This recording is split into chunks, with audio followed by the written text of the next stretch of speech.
for a while. What do you say? Yeah. I have started. You've started? Okay. This time I'm gonna actually test the rolls and make sure they go over before. Because every time, there we go. Now I figured out something else. Shannon, tell me if you get this. Okay. Mine So works. Emma, I got Scott. I got a whisper from Emma. I just had a weird Beyond 20 update, but I think it's fixed. Okay. Okay, so whisper rolls are working. I got yeah. whisper rolls to. Yes. If Can I ask Scott if me and Raphael could play?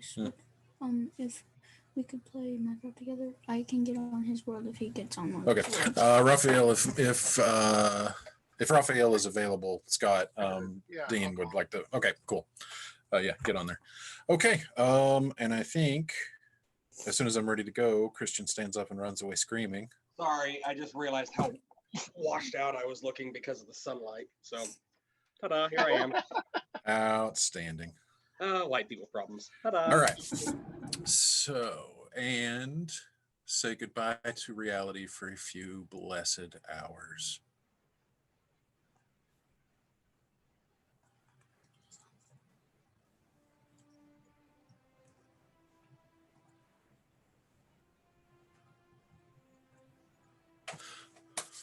When last we left our heroes, they had dispatched Roshan Husp, the butcher of Holmhurst. In the aftermath, Emma hid. Felix went to fetch the guard. Natari retired for the evening, and everyone else took part in the party's favorite pastime, looking for Emma. After locating her invisible and up a tree, Petra wandered off to help herself to some 5-finger discounts at the Lamplighter Inn. Foss and Morlow had a heart-to-heart, while Felix met Elshwin Rybart, the commanding officer of Sheridan's Guards Corps. While the sorcerers filled the commander in on the grisly discovery in the inn cellar, Natari was summoned to the stables, where he used his divine magic to save one of the caravan's horses from a nasty infection that had set in. Emma finally came down from her tree after hearing her patron say he would help her find her father. Back in her room, she found a book of fairy tales that was more than it appeared. Commander Rybart interrogated Natalie Grigoric, who, with Felix's help, was persuaded to divulge the names of 2 contacts in the Crimson Reach, Creek and Desmond. Foss, meanwhile, was visited during the night by the spectral form of his adopted orc son, Verdant, who revealed he had no memory of the night he and the rest of Foss's family died. Verdant mentioned a light in the east and a growing darkness in the west, and advised Foss to talk to Felix because he had, quote, friends on this side. The next morning, Jasper Kuhn arrived at the inn to inform the party they had a day off, while the caravan waited for the injured horse to recover from its exhaustion. It is a bright Monday morning in the tiny burg of Sheridan, as Felix and Jasper move the body of Augustina Foggywood toward the temple. The rest of the party congregated in the common room of the inn and left to your own devices for breakfast. Notice the sorcerer and the wagon master as they emerge from the cellar with the young girl's body. Without warning, everyone in the common room of the inn is startled as the fireplace erupts in a bright spout of flame, and your half-orc companion Xanthion tumbles out, lying on the floor, panting and injured heavily. Perfect You timing! son of a bitch! Yeah, we That were was doing. perfect. Yeah, well, that's Did you plan texted this? yes, You we sons of did. bitches. Oh I my love him. god! Oh, Welcome back, BB. I've missed Is that you. why, Shannon? Is that why earlier you were like, "Am I still co-host? Can I let people in?" That's exactly why I asked that. 100%. Logan? God. It is great to be Sudden back. entrance. Way to go. We've missed Okay. you, Xanthion. So he tumbles out, and Xanthion, you tumble ass over tea kettle and come to lying on your back in the common room of an inn that you have never seen before. But you see Foss, Petra, Emma, Morlow, and Natari just kind of gather around staring down at you. Felix, you, as you emerge from the cellar carrying Augustina's body with Jasper Kuhn, hear this commotion inside of the common room. Something seems to be going on in there. going straight forward, right All for the right. temple. Okay. Sorry, Logan. I can't hear you, buddy. Could you buy me $5? No, I'm not going to do that right now. Okay, so everybody gathers around, with the exception of Felix, who is still heading for the temple. Everybody else gathers around. Xanthion, what do you do? I just start saying like I have to get back. I have to. Also, I'm looking for Emma Sprite. Well, you see Emma. You don't see her. Guys, I found Xanthion! Guys, Emma found Xanadu. Oh, Emma, Xanadu. where's your familiar at? Oh, he's gone. Good. I didn't know him anymore. None Good. of us did. Good.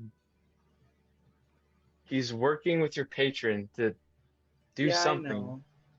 I-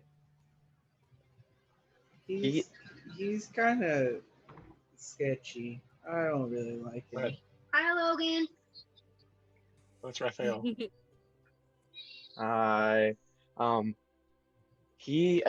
Not your sprite. Your patron attacked me and my old mentor Leaf while I was in the Feywilds. They needed my help with something. He's So doing that's something. where you You were. were in the Feywild? Yeah, it was. Did you see Lemony? I don't think. How was it? did. I hear No, I it's didn't. nice this time of year. It is. Minus Feywild is always nice. What are you talking about? I almost died. Yeah, how many hit points are you at? I'm at 2 hit points. Yes, he is looking. He's looking haggard. He is looking beaten within an inch of his life. And as you guys Oh, are okay. having this conversation, actually, Natari steps forward and lays a hand on you. Let me get his character sheet up. Would you say he Yes. was beaten within 2 inches of his life? On a scale of 1 to 22, he is feeling about a 2 right now. On a scale of 1 to 60, how do you feel? About 30. Okay, so we will. Like Xanthion has 2 deep gashes in his chest right now. Oh boy. Yeah, where'd you get those battle wounds, buddy? This thing, it attacked me. It didn't actually have a head. It's really complicated. I think my old mentor's dead because she just kind of chucked me back here. Well, how did you get? You went through the. I don't know You how went I into get the there. campfire. I bet it's hot there at the Feywild. Is I it gotta all say in that exit was fire? pretty cool. It's not actually all on fire. Surprisingly, by how most of the time I get there and out of there. Okay, so while you are having this conversation, Natari steps forward and mutters a prayer to the Blessed Mother and lays her hand on your forehead, and you regain 14 hit points, Xanthion. So mark that you are now at 16. Yay, math. Well, we've been on adventures too, in case you were curious or cared. Yeah, so you're not the only one who's been a big old hero and stuff. So- Whatever is happening here is affecting the Feywilds drastically.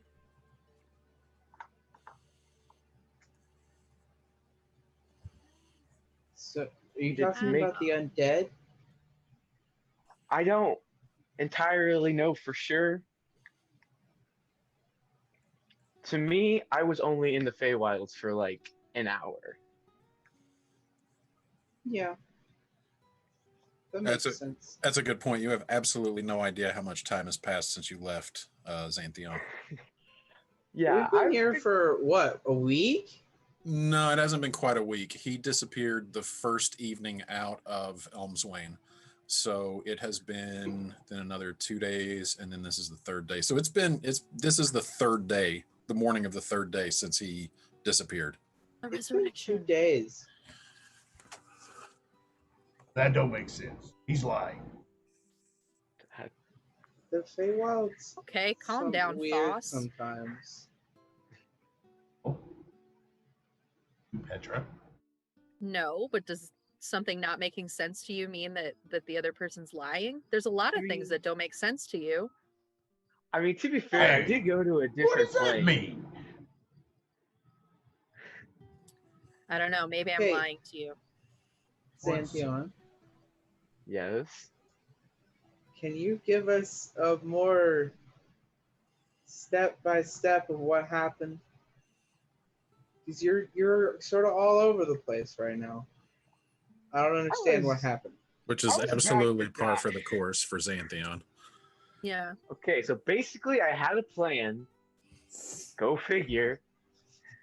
It didn't go as planned. Yeah, that makes sense. So basically, I was helping my old mentor Leaf, and this guy who just kind of kidnaps me to the Feywild sometimes to talk to me about the Summer Queen.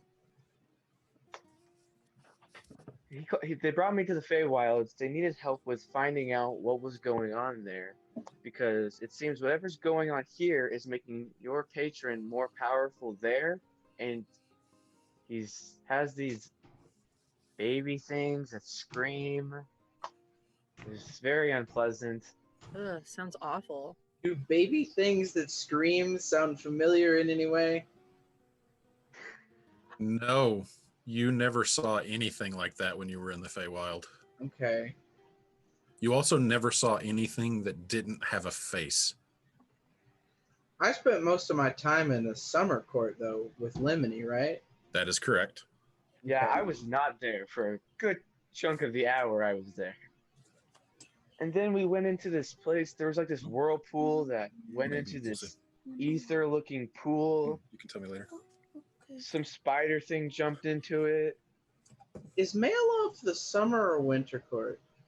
He is, well, the Feywild is divided into the summer and the gloaming court. That some people call the gloaming court the winter court, but Okay. its official title is the gloaming court. And Maaloff, as far as you know, and you don't actually know that much about him, but he has always been associated with the gloaming court, as far as you know. Okay. Yeah, that's where I was. And I tried to be very diplomatic about it and just like talk to him. I was gonna try to act like I was gonna be a spy and then just not do that, which probably wouldn't have ended well either way. But he was not interested in being diplomatic and sent his screaming babies at me to push me over the edge. And You can't trick the Fae. It's called Zenwolf. I have ideas. They don't always plan out. And We're gathering that. right about at this moment, Xanthion, you feel a searing, burning pain shoot up your right forearm. And you look down, and the tattoo along your forearm is glowing a vibrant green. And you hear inside of your head a familiar voice, haggard but still very much alive. You hear Leaf say, "Did you make it?" Yeah? How are you talking to me? I don't have long. I barely got away. You have to find out what's going on your side. Okay. I'm going to confer with the Summer Queen. And then it's gone. I think we need to get him to a doctor or something. He's Leaf talking is to still things. alive. There's something going on here that we need to figure out. She's gonna go talk to the Summer Queen. Do we see his arm glowing? Yes, there is like this. Well, you can describe it. What does it look like, Logan? It's like this druidic symbol. Xanthion doesn't even know what it means because he can't read it. Is this because Xanthion just can't read, or does it not understand that language? I don't understand the language. Okay. I never learned to read. Xanthion knows how to read. my father. Yeah, and it's like a spiraling, like streaming, like almost sort of tribal, very like Gaelic looking kind of like infinity knots just kind of twirling its way up his forearm, and it is pulsing a healthy, vibrant green for a moment as Xanthion Does is it talking look to himself, familiar and to then it fades. me? You've seen sigils like this. Sigils? Yeah, sigils. You've seen sigils like Sigils. this. You're going Matt Um, Mercer on us. Yeah, right. You've seen sigils like this before. I mean, they're common in the Feywild. They typically have a druidic meaning or a meaning among the Fey. It looks Okay. like a typical druidic symbol. I mean, you don't speak druidic, do you? Or did you? Yeah, I do. You did pick up druidic? Yeah. Yeah.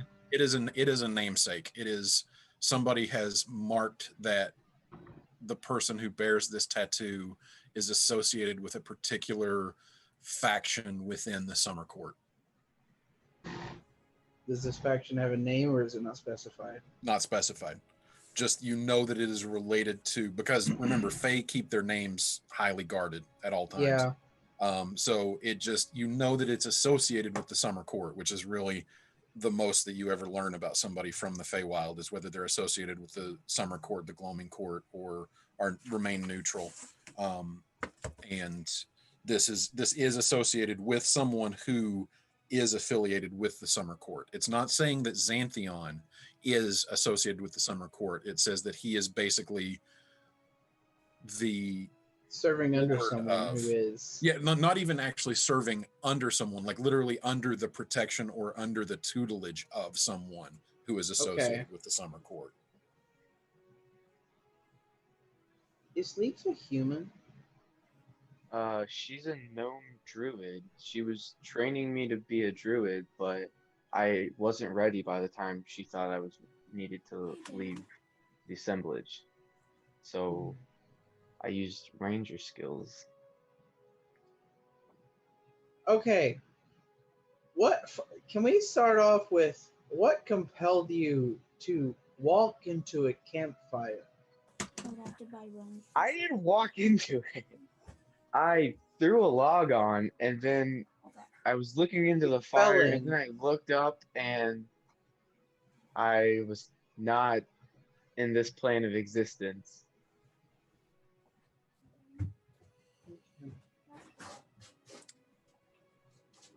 Basically, the guy who kidnaps me all the time from my room, you know that guy I told you about that one time that I woke up with and he was in my room? Yeah. He kidnaps me a lot, takes me to the Feywild. He gave me my Monster Hunter abilities to sense what creatures are and how I can best defeat them. Basically, Okay. he kidnaps me sometimes to give me more pointers on how to protect Emma. Wait, how does he know Emma?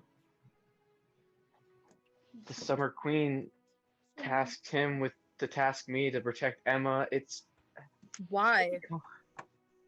I don't know. I feel like there's a lot of better choices in this party. Like, I don't know, Foss seems like a good choice. Because you were the one who promised Lemony that you would watch after her. Yeah. I totally forgot about that. Yeah, but yeah, you forgot about it, but Xanthion absolutely would not have, because he regrets making that promise every single day. But when Lemony asked if somebody would promise to be her guardian, Xanthion was the one who actually said yes. So there's no doubt in your mind because that she's like was really the moment. comfortable because I had like elf-like features. Yes, exactly. Mhm. That was the moment that Xanthion was Xanadu. basically conscripted into this role. Pantheon. But why does the Summer Queen think that Emma needs protection? I think it has something to do with the fact that her patron is what's his name again, Emma? Male. Malox? That. I like that one. She's drawing power from him, and I think that's making him more powerful, and that's not good for the Summer Queen. So Or the it's Feywilds, Emma's period. fault. Way to go, Emma. What? What did I do? I I'm wouldn't just say it's kidding. entirely Emma's fault because he seems way too powerful for it to be coming from just Emma. I'm just kidding, Emma. Calm down. It's not your fault. Adults take advantage of kids all the time. It happens. It's definitely not your fault. Happens to every kid. We'll take care of you. Even though Xanadu likes to just disappear, even though he's sworn to protect you. The rest of I us can pick up the didn't slack. mean It's to. fine. I didn't mean. In my defense, I was only gone for an hour. Yeah, you were gone for much more than that on this side. It's okay. We'll figure it out. So you had a nice vacation in the Feywild then? I wouldn't call it nice. I did a lot of killing. Oh, so you did have a nice vacation in the Feywild. That sounds like a nice vacation Kill to any me. old ladies? I don't think I did. It's all pretty much a blur to me. You don't memorize the faces of every person you kill? You just No, don't care? not particularly. I spent the last like 5 minutes on the ground being beaten to death by a formless, multi-limbed claw creature. Sounds better Well, than a if you screaming kill- baby, am I right? Well, if you Oh, the killed the screaming old babies ladies in were the still there. Feywild, they probably deserved it.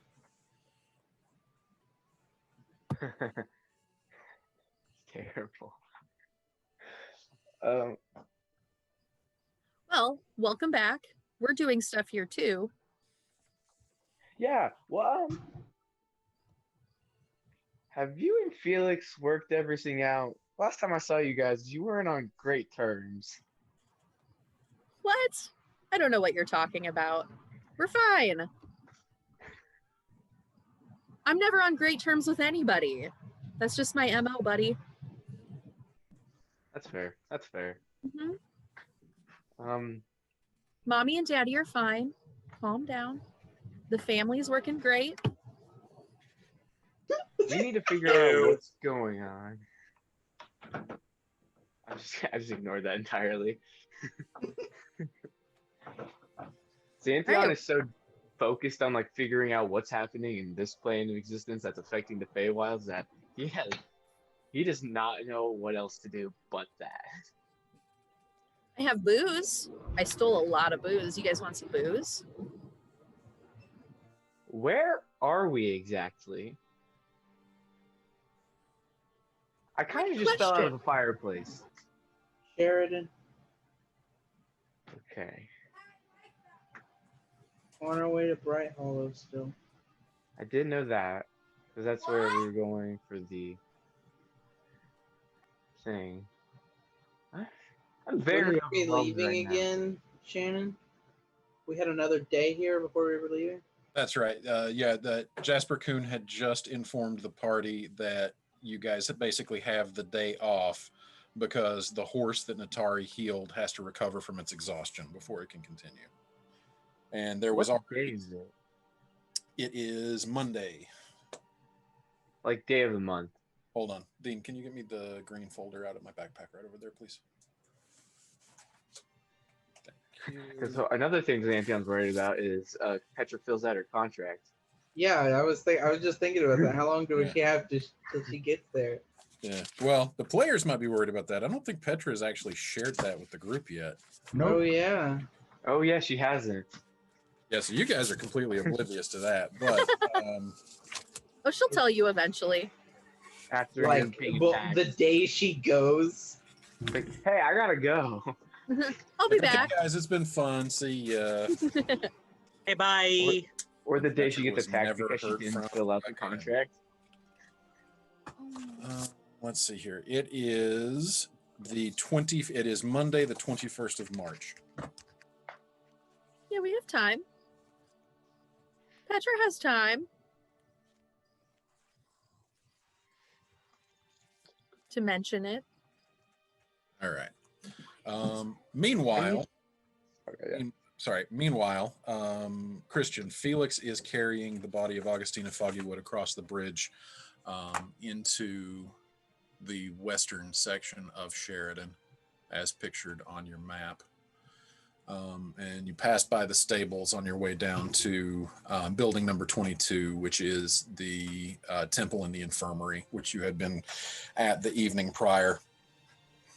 And you solemnly carry the body of the deceased toward the temple. Jasper huffing and puffing a little bit in his advanced age, but not commenting at all.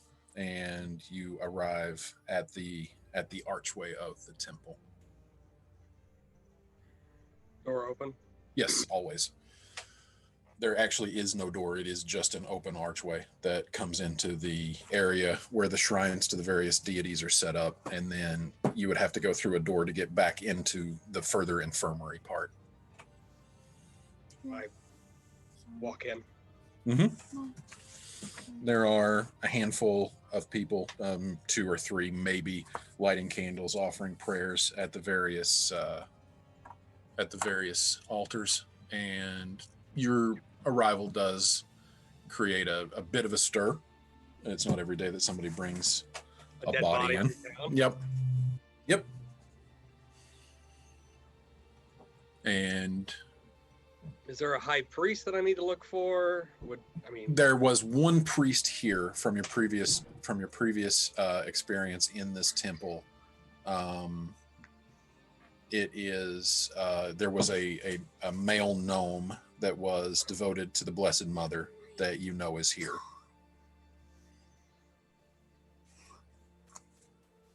Who's the closest person to me besides There's Jasper?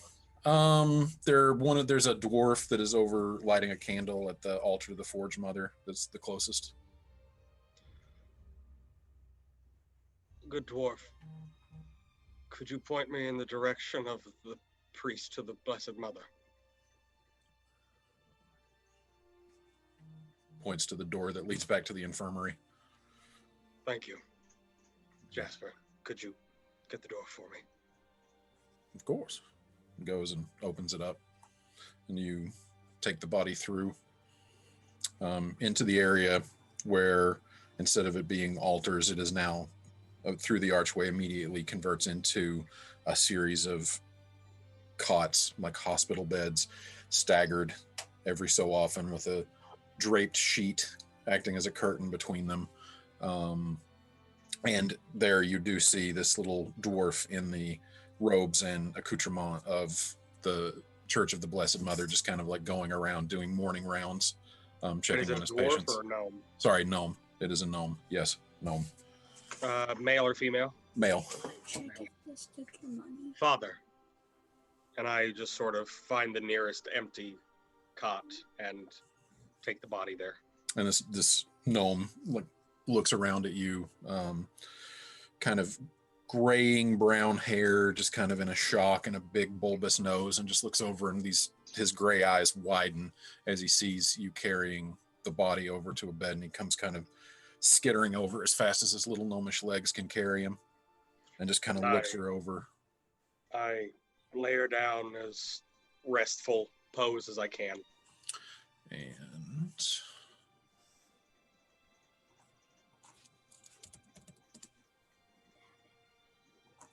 we'll later do.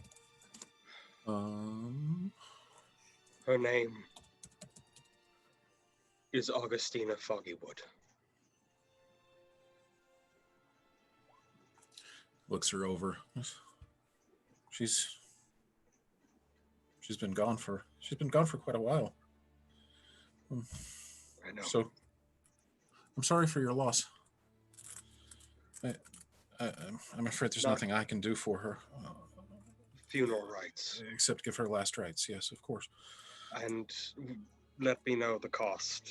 I'll be glad to pay it. There is no cost for the grace of the Blessed Mother. He gently takes his fingers and closes her eyelids and just makes a mark in the shape of a sun on her forehead, and just takes one of her hands in his 2 tiny little hands that barely cover up the palm of hers, and just bows his head and starts muttering a prayer. Requiem aeternam.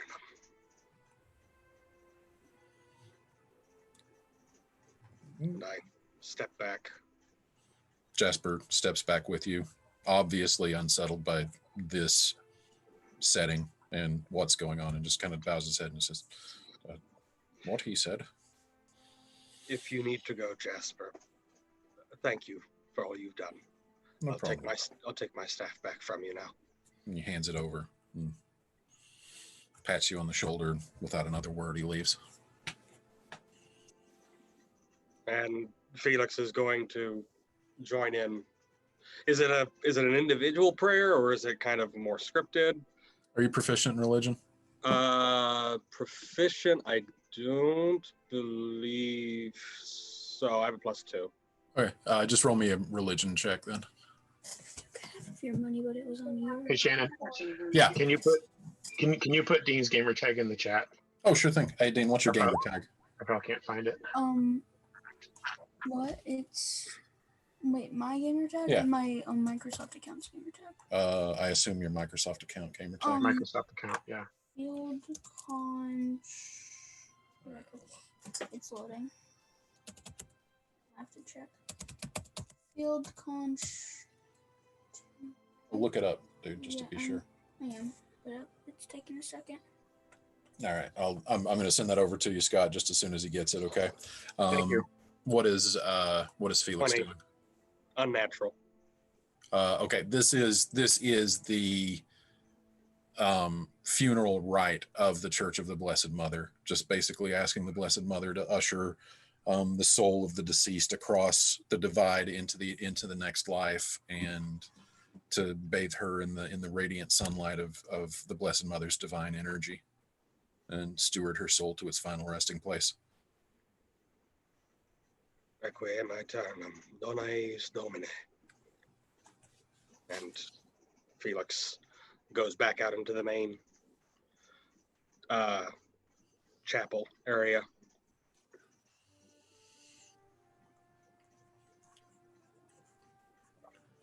All right.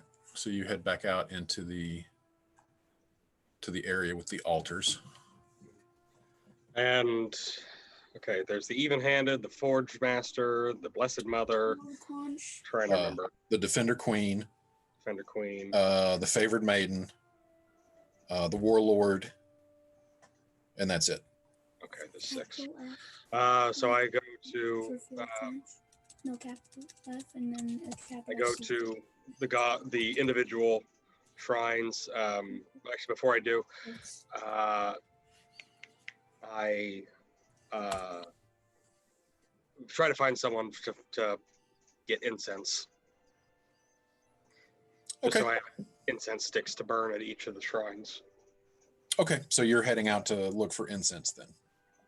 Yeah, just in the chapel area. Oh, you're just looking. There are candles provided to be lit, but there is no incense. Okay, candles. Yeah, typically speaking, it is the priests who light the incense during the prayers. So, but there are candles. There are definitely candles to be lit for the petitioning of the various deities.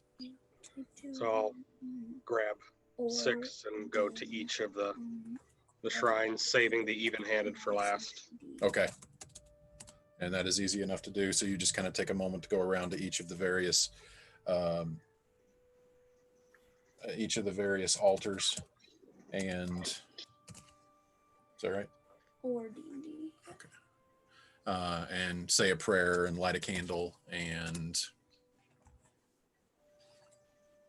that takes you as long as you think it would take Felix to do this. At what time in the day is it? It's like 8 o'clock, right? Yeah, it's you were up and out by about 8 o'clock. So yeah, we'll say by the time you get over here and handed her off, it's probably 8:20, 8:30. Felix will take about an hour and spend most of the remainder of the time at the altar of the even-handed. Okay. All right. And in that interim time back at the inn, what is everybody doing? Well, if Felix hasn't come back after a while, then we know he went off to go give her rights, right? Yeah, you were aware of him, and you saw him come up right before. It was just kind of like bang, bang. You saw him coming up with the remains of Augustina Foggywood, and actually were about to respond to that when all of a sudden the flame jet came out of the fire and Xanthion came tumbling out. You might need You might And- need a Felix and Xanthion. Okay.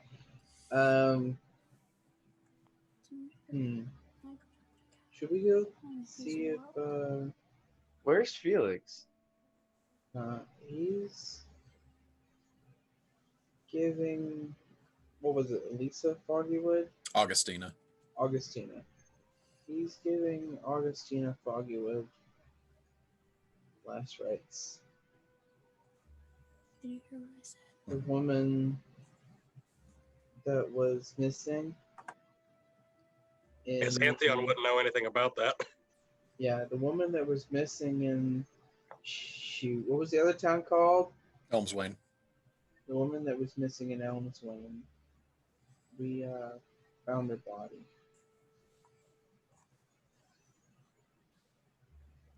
I just need to go tell Felix about what I saw in the Feywild. We can go check on him. So Emma and Xanthion are heading for the temple. Yeah. Anybody But, else like, joining?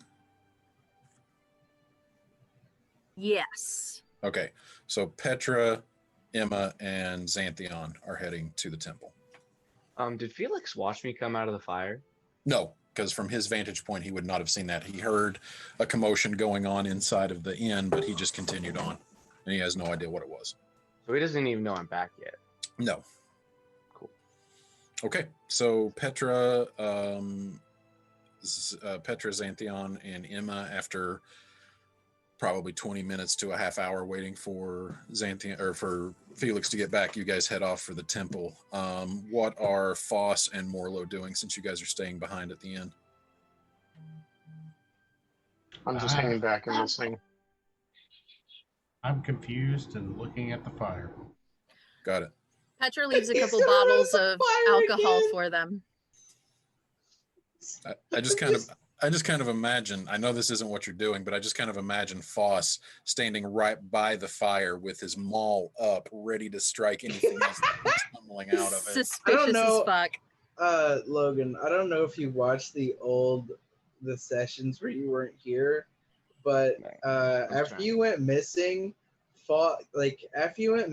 Tinky told us that you fell into the fire, and so Foss, without hearing anything else, just charged right into the fire. And then not even a minute later, Natari did the same thing.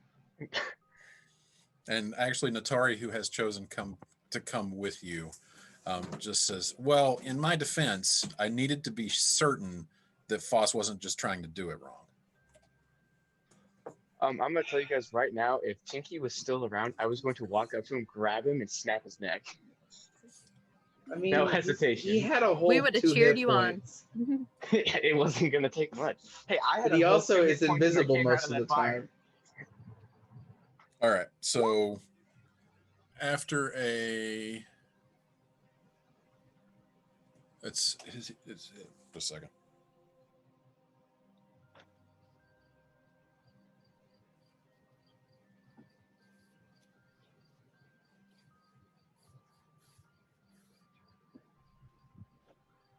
All right, so it takes you guys maybe 3 or 4 minutes to walk across the courtyard, just across the bridge, past the stables. The stables still pretty bustling with activity. It seems like this stopover of this particular caravan on its way to Bride Hollow every year is probably one of the major events that seems to keep this place in business, and it is absolutely filled to the gills with stable hands and especially more now because all of the caravan drivers actually are sleeping there because you told them not to go to the inn. So it just kind of seems overflowing and chaotic and a bit of a mess as compared to the rest of the town, which is just a sleepy little way stop of a town on this road that winds its way northeast into the Amber Vale. And you make your way through, and Emma rolls a 16 on her wisdom save. And I was rolling to see if Emma was going to be distracted by the horses. And oh, nice. I just thought if you have any. And all right, so you make your way across to building number 22, and which is the temple and infirmary, and make your way in. And Felix, just as you have made your circuit of all of the other altars and are about to kneel down before the altar of the divine conservator, when several members of your accompanying party walk in with the inclusion of Xanthion. Wait, I see Petra them? announces. Yes, Oh. you see them walk in. Petra announces as the door opens, the prodigal son returns, and we didn't even have to look for him. I, Like, I fell out of some a people. fire. It was pretty cool. I could never make an entrance like that if I tried. What? Felix just stands right before the altar, just sort of turned towards you. Xanthion, where have you been? The Feywilds. Cool, right? Oh, I mean, it is cool, but my tendencies towards the Fae, too chaotic for my liking. But it's good to see you. And is it clear to Felix that he's not exactly at full hit point?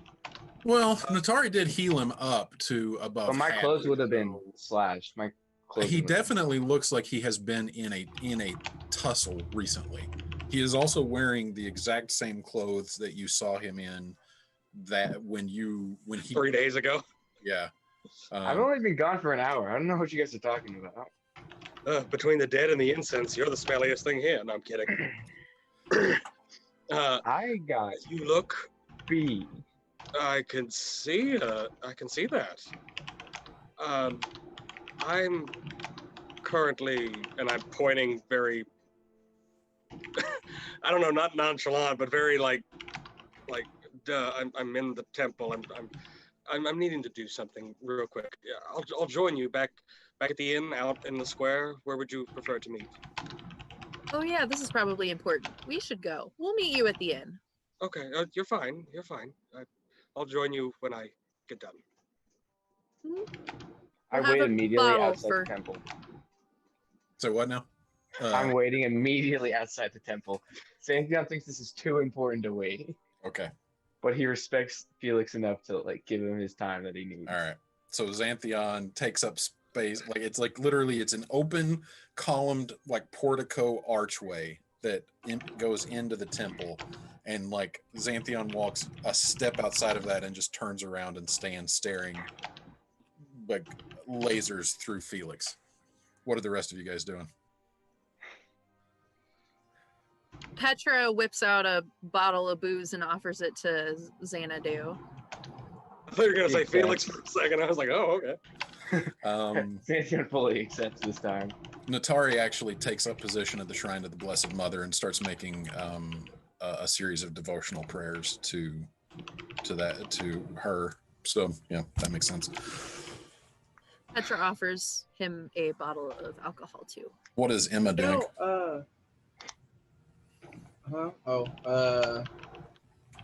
Emma's gonna go sit down. Okay. In one of the peers. Like nearby, or are you wandering off? I mean, we're in the church, aren't we? Well, Xanthion and Petra have gone outside of the temple. Oh, okay. And it's not like, I don't want you to think it's not a church with like pews. It's like you walk in and it is this one room, and like around the walls of this room, there are shrines set up to the different deities, but there's like no place in here for there to be a worship service held. This is just a place where you come and pray to your God and do whatever you need to do to petition the gods for whatever you need and then leave. So it's not like a church service. You just get the impression it's like a Las Vegas wedding chapel. Come in, go out. So yeah, I mean, it's the drive-through of religion. There's nowhere to sit inside. You would actually have to kneel on before one of the altars. So there are some benches outside though in the courtyard. She's gonna leave the temple and Okay. just sort of stick around Petra and Xanthion. Petra's gonna whip out the cash box and start counting her loot. Okay, so and you said you're spending the better part of an hour doing all of the prayers all told. Felix, was that correct? Well, I figured they probably came in. Well, I thought they would come in after that hour. So Felix. No, it interrupted the moment you were about to start praying to the even-handed. You had done all the other. He was the one I was saving for last. Right. Yes. So yeah. So I will, seeing that they've walked out, go down. I'll try to make this short, sweet, and to the point. Xanthion's back. If this has anything to do with what you just told me, make it very obvious and very clear, because we've got stuff to do and I don't have any time to waste on emotion or sidetrack. I'm gonna talk to you later. And as you're finishing up your prayer, from behind you, you hear a familiar voice say, "Oh, hello there." Oh, and hello. In the meantime, while you were saying that prayer, Petra has left. Never mind. Yes, you turn around and you see Salome is standing behind you, a respectful distance away. He's like, "Oh, I thought that was you. Good morning." Good morning. How are you? How are you? Is that woman you brought in? Is she okay? I'm sorry. I can tell by your look she is not. My condolences. It was more of my failing than her connection to me. But thank you. Her mother should be notified. She's in Elmswain and should hopefully be here within decent time. And by then, hopefully, everything is prepped and ready for her. But I'm very sorry to hear that. Well, I am just on my way out. I have not yet broken the fast. Could I walk with you? To where, might I ask? Somewhere that has food. The only thing they serve here is gruel. I have a couple of friends of mine waiting outside. Would it be impolite to ask if they could join? No, please. I would enjoy the company. It's been a while. Wonderful. Well, let us go out the main door. All right. So, backing up slightly, Petra, you are counting the smaller money chest from Natali's private room, or the contents of the money box that was the smaller one. Okay. So you count through that and get ready to jot this down. You find 87 silver pieces, 128 gold pieces, and 7 platinum pieces. And you are, Natara, you just noticed that Petra just produces this little lead ornate, basically like a money box, and just opens it up and starts counting. Sorry, you mean Emma, you noticed that too. Or yeah, sorry. Xanthion and Emma, you both noticed that. Can I say, before Emma left the chapel, she didn't really do anything, but she just went out of her way to walk by and touch the shrine for the pair. Yeah, absolutely. For who? The pair. I forgot there would be a shrine to the pair here. Oh, the pair. Yeah. Yeah. Also known as Harmony's Hand. It's the only deity to actually be represented as 2 people together at all times, one male and one female. Even though it's considered one god, it's kind of bizarre. But yeah, so you just kind of lay your hand on that altar, go out. Petra, you are just finishing up counting that money, and then you see Felix emerge from the temple with a man you have never seen before. Emma and Xanthion notice him as well. Dark skin, well dressed, not ornate robes, but very well tailored robes in a flowing silky material. Dark skin. His hair is done up in these braids that almost look like corded rope. with a very well kept, closely cut beard. Most notably about him is the left sleeve of his robe hangs completely limp as he has no left arm. Everyone, this is Salome. He is a contact of mine. He would like to go to dinner or lunch. What happened to your arm? It was I second that question. taken Very from curious. me by I'm something. curious, but I don't want to ask because I think it's rude. Check messenger, Shannon. Yep. Yes. Thank you. I am sorry, Salome.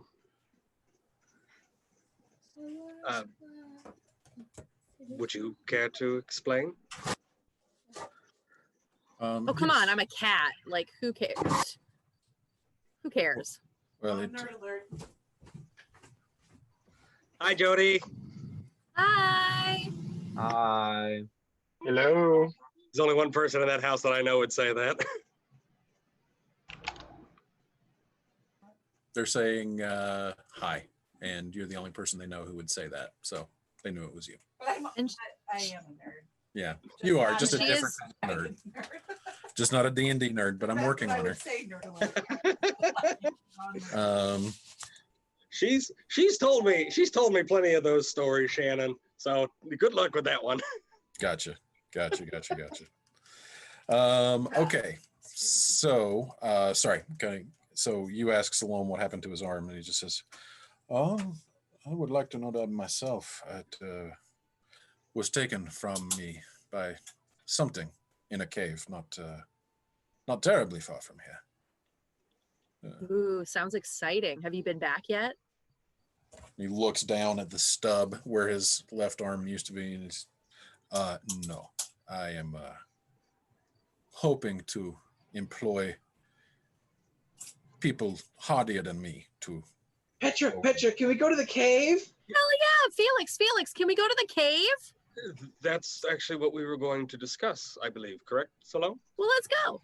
Should we get Foss and Morlo? And Let's get something to eat first, please. I am famished. Yes, I agree. I agree. Are You we, should- Sorry to we're gonna go interrupt. eat? Also, Petra, did you do that thing that that you talked about last night? What the hell are you guys talking about? She said she would get me a good bottle of booze. I was trying to be Oh polite. yeah, booze for everybody. Oh, good. Hey, new guy, would you like some booze as well? I have plenty. Who am I to spurn the hospitality? I would love some. Thank you. Exactly. Booze for everybody. Xanadu, how you doing on your bottle? Well, he's not So- talking, so he must be pretty plastered. So are there any like eateries here other than what would have been the inn? Well, actually, as you're walking, he just says, "Yeah, I've heard good things about the turtle soup at the Lamplight Inn, but haven't had a chance to get there because." I feel like ordering turtle let's- soup's kind of wrong for a let's- party. Salome, let's not talk about turtle soup, please. At least in front of the turtle. He's a little sensitive about it. Or in front of any one of us from last night. That's Also that, I oh wasn't yeah, here it's last made of night, so- people, right? Emma What? ate people. I'm Emma sorry. ate people. Could you say Salome, that there's a again? lot we need to discuss. So let's find a place to sit down, eat, and talk. I am very far behind. Xanthion's Reminded very- of it? Pantheon, we'll get you caught up. Let us just keep walking so we can do this. So we're not doing it in front of everyone here in the square. And I kind of point around. Is there anybody really around us at this point? No, I mean Please stop. there are some people. I mean, this is one of the few things that props up Sheridan is the fact that it is a market town. So there are people who come in from the surrounding farmlands to, sell their goods at market or to buy goods at market. So I mean, yeah, there are some people, but it's not bustling by any sense of the word. But yeah, I mean, there are people around you. Felix very quickly, after doing that, goes, "Wait a second, Salome, I just heard of a new opening in town. Used to be an inn, but now the owners somehow, disappeared. So how about we go to the what used to be inn and rummage through the stores, shall we?" Just kind of looks down at his lack of an arms. I'm not very good around the kitchen, but Oh no. Neither you're- was the other guy. We'll figure something out. Reminded of the turtle soup, Emma lags behind a bit and hurls. okay.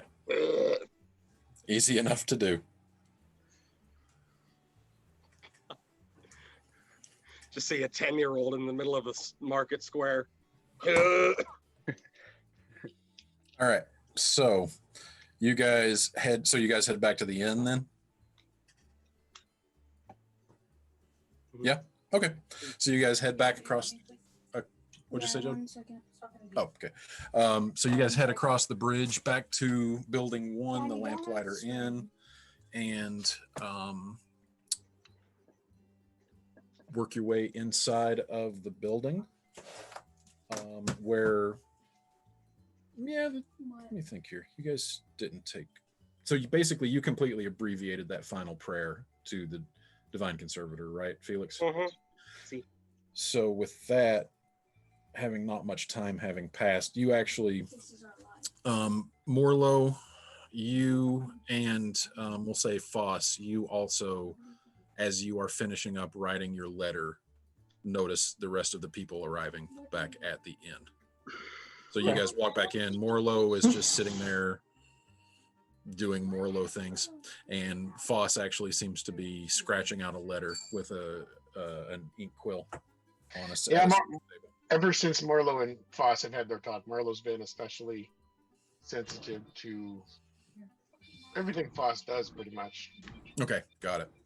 So yeah, basically after you had seen them leave, Foss just kind of goes off to himself a little bit, pulls out a sheaf of parchment and an ink quill and an ink pot, and grabs the quill and just starts scratching something out on this piece of paper. Is And it that's- rude to think I'm impressed that Foss knows how to write? Yes, but I mean that. I'm so glad I wasn't the first one to say it. Since Wynn has That's not Xanthion thinking that. That's Logan thinking that.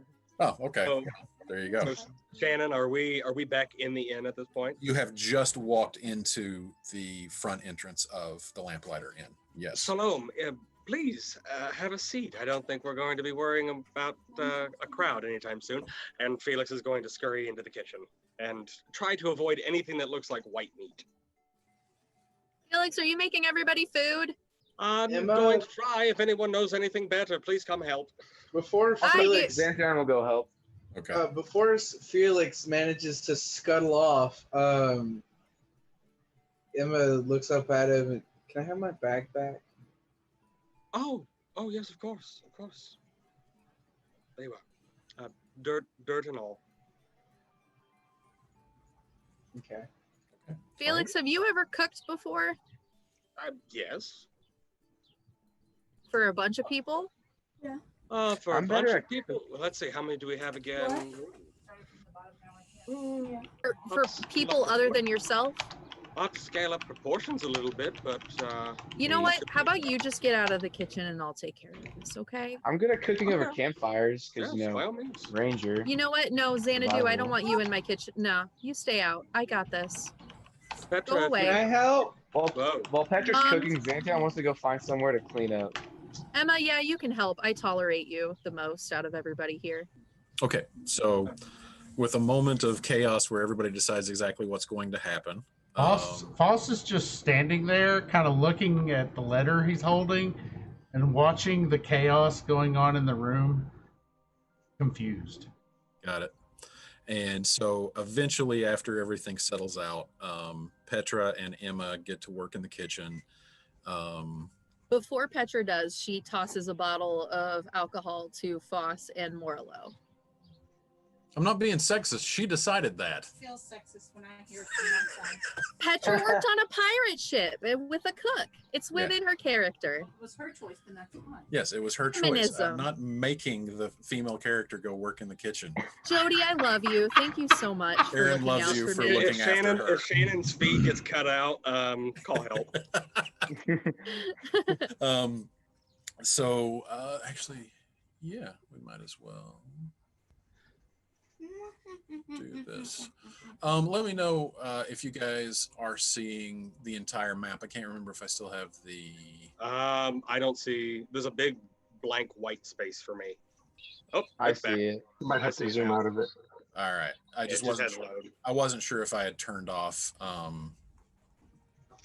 If I had turned off the dynamic lighting or not. So. I only see Petra. The dynamic lighting. But you see the map, right? Yeah, I see the Yeah, map. we see the map, but Petra's token's the only one there. Because I think the rest of ours are still in the basement. Yeah. So I'm moving those over What, right 'cause I now, said even though there's dynamic that. lighting? This is just for reference because Logan has never seen this. If you scroll about halfway down the map, Logan, that is the second story, and these rooms right here are bathrooms. So That's you where find Xanthion's those. going to clean up. Yep. So, and it doesn't take long to find that. Is this where I came out of? Yes, it is. Cool, for reference. And Where's my Foss, token? I can put the tokens on here if you guys want me to. Oh, yes, please. Yeah, just give me a I second. like tokens. Before I do, I walk over to Foss and I say, I promise not to fall out of fires anymore. Thank you for being. Sorry. Emma is getting a lot of fruits and vegetable ingredients. Okay. Sounds And good. like Felix said, he's trying to avoid everything that's white meat. Yep, understood. And this being a market town, there's actually an abundance of fresh produce. That's one of the benefits of being in a market town. So yeah, there's a lot of stuff to work with. Foss. And I feel like, oh, sorry. Go ahead. Oh, sorry. Go ahead. No, please go ahead. I feel like Petra just hears Emma mutter something about going back to just eating plants. Gotcha. So Foss, as you're standing here watching this chaos, you do notice this other person who you have never seen before, matching the previous description I gave, missing his left arm, and he just is kind of chuckling to himself at all of the chaos that's going on, and he just goes over to a table not immediately beside you but close by and just pulls out a chair and sits down, looks you over, just gives a very friendly nod. I just nod my head toward him. I don't think I've ever seen a dragonborn this far west in Sangamet. I feel like I shouldn't be here sometimes. Now that's a feeling I know something about too.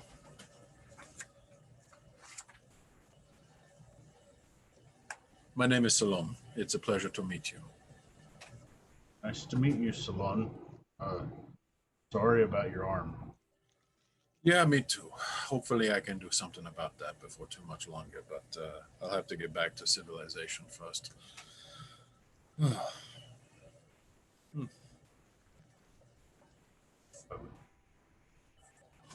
Why are you here? I was looking for something. Didn't find what I was looking for, then stumbled into something else that I think might be even bigger than what I was originally looking for. But whatever was in there is more than I can handle. So now I'm looking for somebody else to go and do some spring cleaning. Doesn't help that I cannot see in the dark. I have no clue what you're talking about. I think you're being too vague. It doesn't work well with me. You could just be blunt. That's better. I am a bit of an anthropologist. I study Well, what's the past. What's anthropology? So I go around looking for ruins to study Ruins? history. Yeah, old abandoned places. Oh, I thought you meant ruined meat. I'm like, what's ruined? No, so there is Old there are abandoned- stories that there is the oldest cemetery in Sangamet is somewhere near here, and I came looking for it. And what's Sangamet? But it's the continent that we are in right now. Oh, I always wondered what that was called. You are from Shalatar? The wastelands, yes. Yeah. Important place. Beautiful place, beautiful. Beautiful I missed culture. the dunes. Missed the dunes. I can understand that. There's so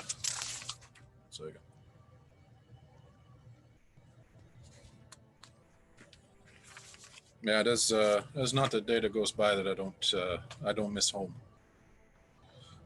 Know the feeling. But anyway, I was looking for this cemetery, and I found a cemetery, but a much newer cemetery than the one I am looking for. And then I got attacked by these giant centipedes and ran. And in my escape, I stumbled across this cave. Couldn't see anything inside of it, but it looked old, and curiosity got the better of me. So I went in, and I saw some markings that make me think that this is a location of great interest to anyone with an interest in history. But then something took a bite out of me. You're holding me tight. Like a heart. So I have my suspicions about what I think this place is, but I'm going to have to hire some muscle to clean it out first. Oh. I think I understand now. So you just want somebody to go find your arm? I don't think that's going to do me much good, but if they can kill whatever's in the cave, I can go and examine and see if it's really what I think it is. And if it is, it would be the archaeological discovery of the century. Archaeology. Historical, someone who studies the history of this world and where we all came from.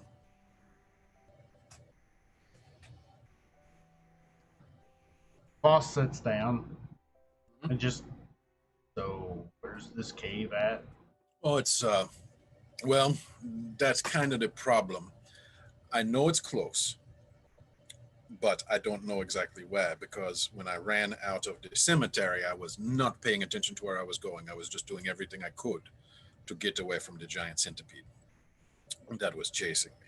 So a giant centipede was chasing you, but something else took your arm. Yeah, well, I was running away from the giant centipede and got myself completely lost. And in the process, I stumbled upon this cave with some markings that made me think this is very, very old. Yeah, I remember that part of the story. And it was something in the cave that took my arm. Okay, something in the cave. And then you had to run from the centipede after you lost your arm? No, it was before. It was before. That's the whole reason I got lost in the first place is because I ran from the centipede. I'm sorry, I'm slow. No, you just need a thorough explanation. I can appreciate that. Take the piece of paper I have and put the blank side up and hand him the quill. Could you draw a map to it to the best of what you remember? Oh, well, I mean, and he reaches into his side pouch that's hanging off of around his neck and down the side, his right side, so he actually has access to it with his one remaining arm, pulls out a folded piece of paper and just kind of flicks it to unfurl it, and it unfolds and kind of comes down like a bed sheet that has been spread out on the bed and lands on the table. It turns into a boat. When he flicks it, Foss just kind of flinches back a little bit, like, what the fuck is this guy doing? And he sees you flinching, like, oh, I'm sorry. I have to make do because I can't unfold it with two hands anymore. And you see as it comes to rest in front of you, it is a map of the Amber Vale with Sheridan clearly marked. And he says, well, we are here. And the cemetery is about here. I start drawing on my piece of paper, just kind of where we are, where we want to be, where the cemetery is. And with the cemetery, I just kind of put like little stick figures with X's for eyes. Sure. And just a little childlike drawing. Yeah, absolutely. And he just kind of explains that the cemetery is about 2 hours west, and he knows exactly where the cemetery is. And he knows that the cave has to be somewhere close to there. He just doesn't know where because he got himself completely turned around and lost in the flight away from the cemetery and escaping the giant centipede. So, but he knows it has to be somewhere close to around there. So he's guessing that the entire, like the cave has to be somewhere probably within 3 or 4, maybe 5 hours walk from Sheridan. He just doesn't know exactly where in relation to the cemetery. But if there is somebody who is decent at tracking, he is certain that it would be easy enough to follow his tracks from the cemetery to the cave, because he was not trying to be stealthy at all leaving the cemetery. He was trying to book it as fast as he could. And if somebody can follow his tracks from the cemetery, it would lead them to the cave. I write down on there Zuzu to follow tracks. I'm writing this all in Draconic. It's Yep. Xanthion. You can't read Draconic. That's true. I can't. All right. So while this conversation is playing out, Petra and Emma prepare a breakfast that you think is reasonably free of humans. Yes. Reasonably.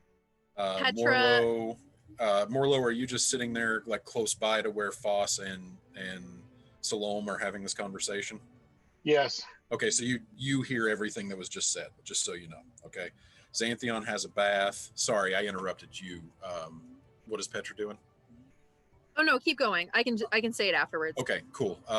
So then we know what Foss is doing. That just leaves Felix. Felix, what are you doing?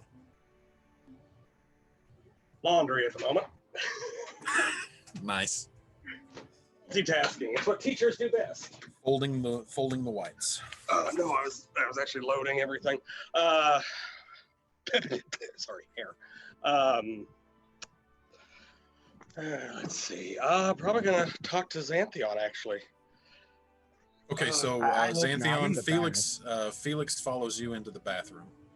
No, not the bathroom. Damn it. Occupied. Standing outside.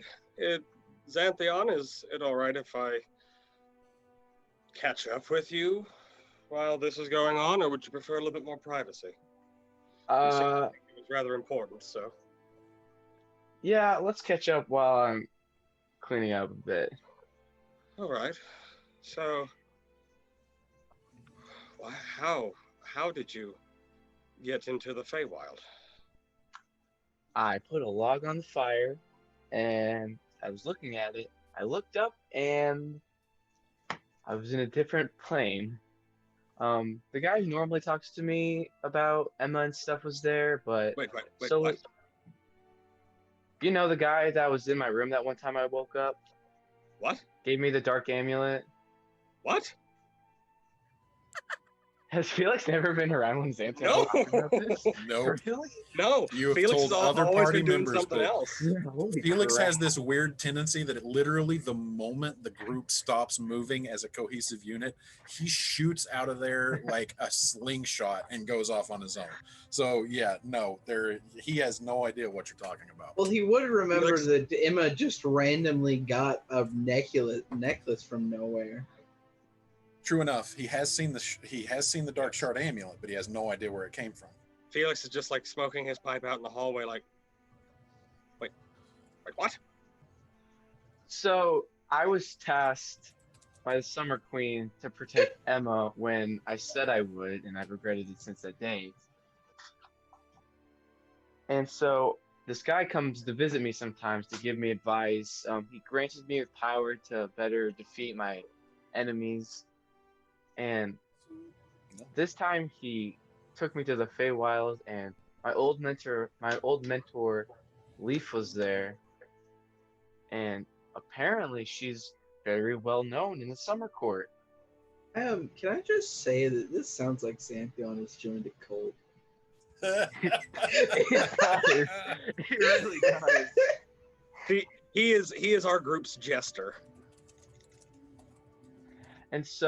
And then they tasked me with finding out what was happening in the Feywilds. So I was being shown around, but I was being taken to the Winter Court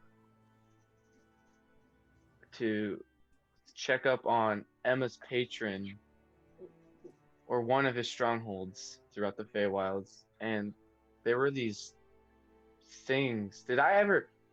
Shannon, did I ever check to see what the first group was? No, you never used your spirit sense or whatever that was. Okay. this first group was very humanoid and, well, like I couldn't get a good read of what they were exactly. The second group were these spider abjuration things. In the room that we were in, there was this whirlpool that led to like an ether. It was very confusing. And then the last room, there were these screaming babies. I'm playing for fun. I mean, I know the Feywild to be rather chaotic, but that seems a little bit more like the Nine Hells than anything else.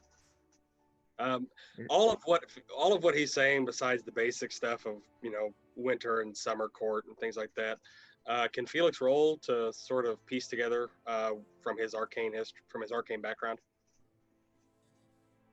or is it too? So, I mean, yeah, go ahead and roll. This is going to be a high DC, but roll an Arcana check.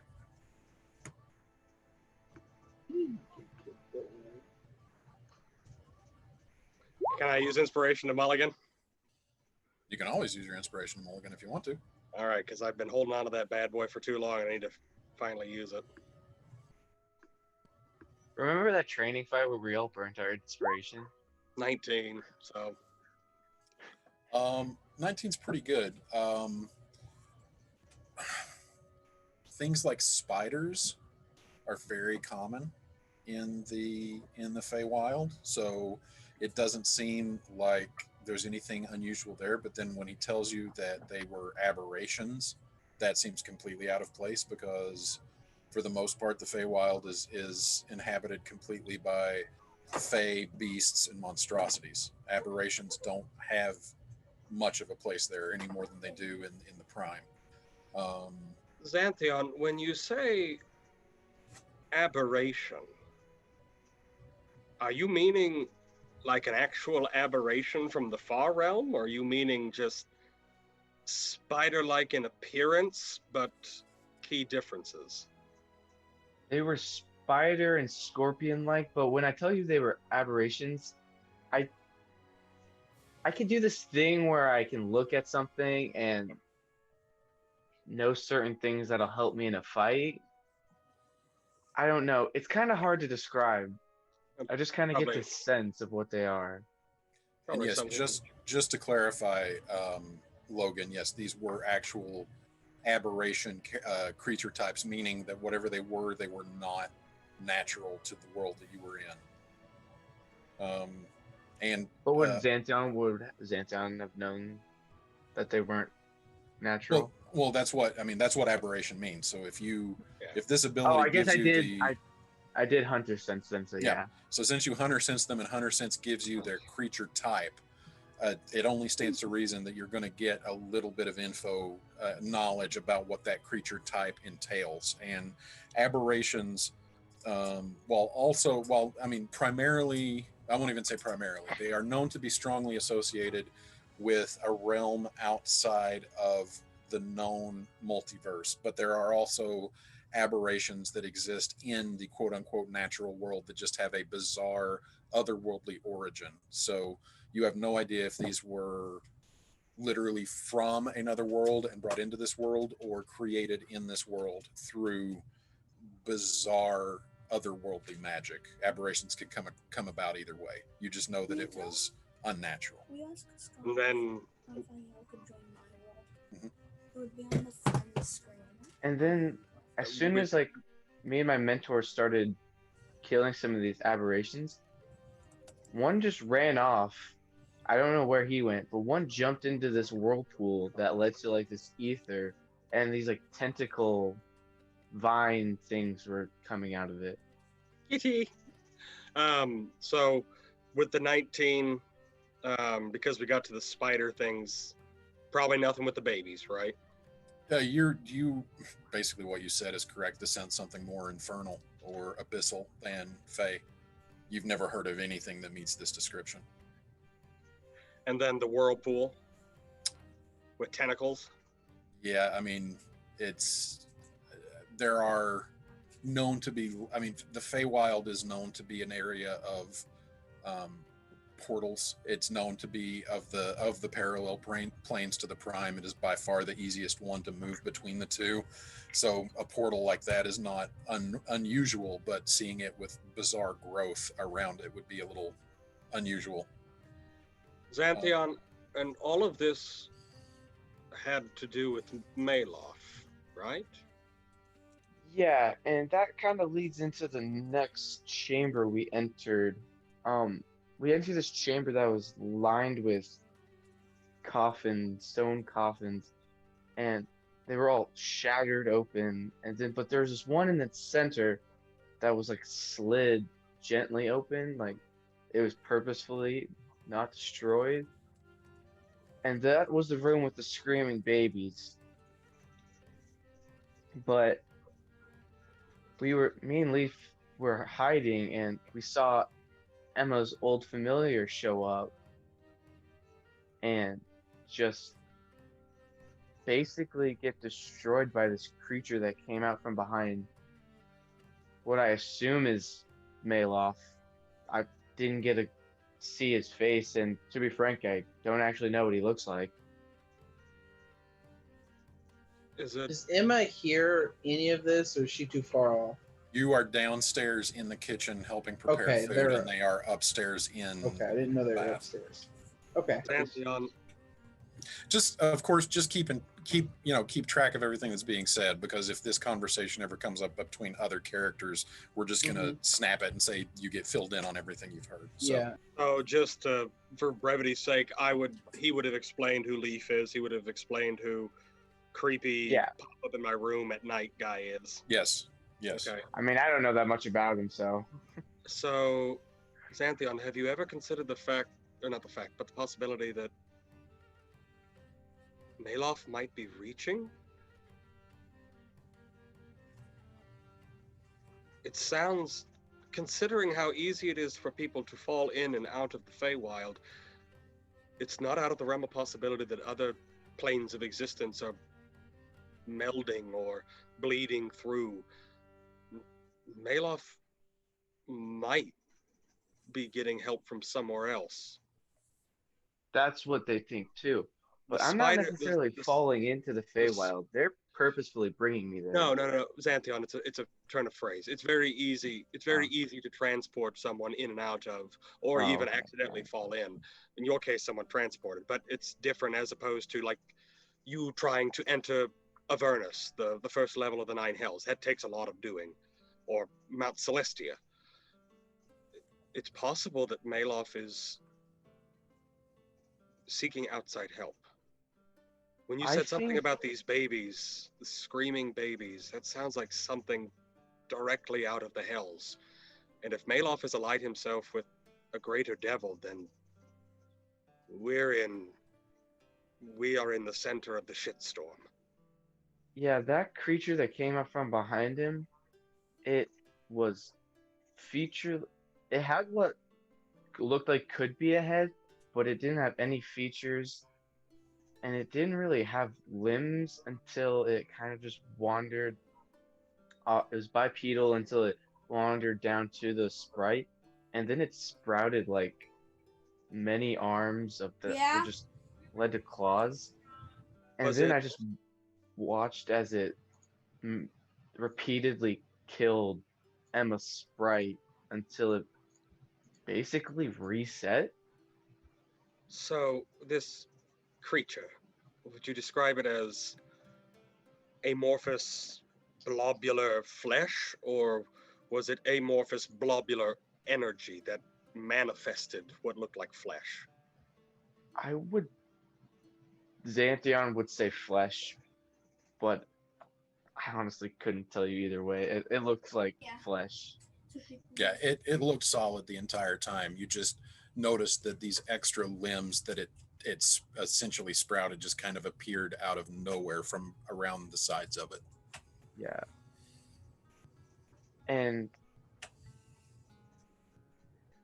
what about your guide? Is your mentor? Is she alive?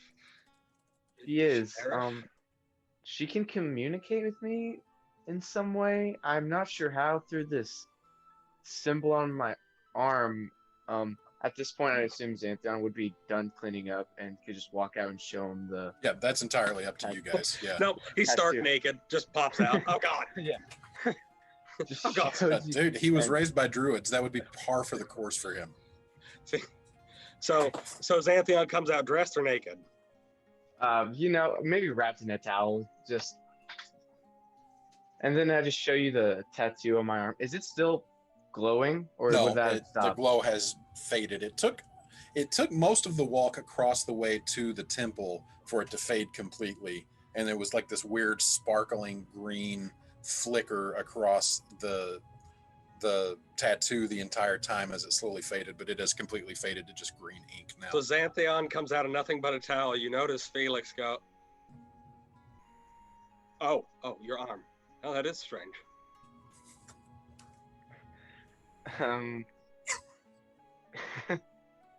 Yeah. What? I'm sorry. You fit. I apologize, but that is strange. I try. And Felix takes your arm. Was it burned into you? Was it tattooed? Or just magic? All three.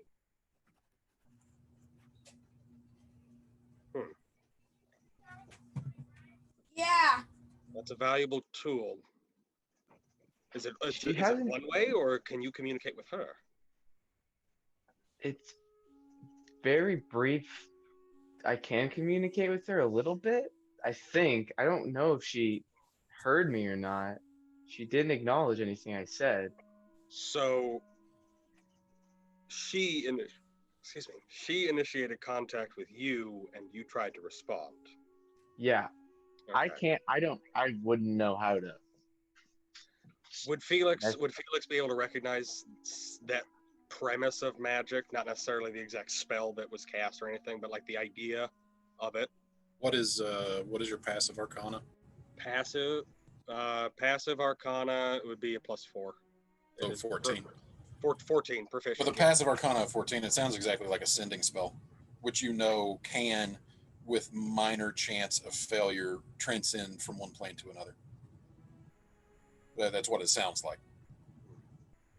Sounds like a variation of the sending spell. Not exactly, unless Leaf is on the same plane, it's not exactly 100%. No, she left this plane for the Feywilds about the time I left to go to Elmswind. As much as I hate to say it. Something tells me we're probably going to be going there sometime. So you better be ready. let They you- need us to figure out what's going on here because the Feywild's kind of falling apart in a way. I They don't lost- think I don't think that when we go it'll be entirely of our own volition. I think something might try to snatch us if we're not careful. But anyway, I'm gonna let you get dressed. I'm gonna go downstairs. Before he does, Shannon, did I ever hunter sense the babies? I think I did, but I might have had to like undo it because of falling unconscious from You the never strain. you never actually did. Yes, that was undone. Okay, so Felix, you head back downstairs. Petra and Emma, what are you guys doing as you finish up the breakfast preparations? Petra. Oh, go ahead, Emma.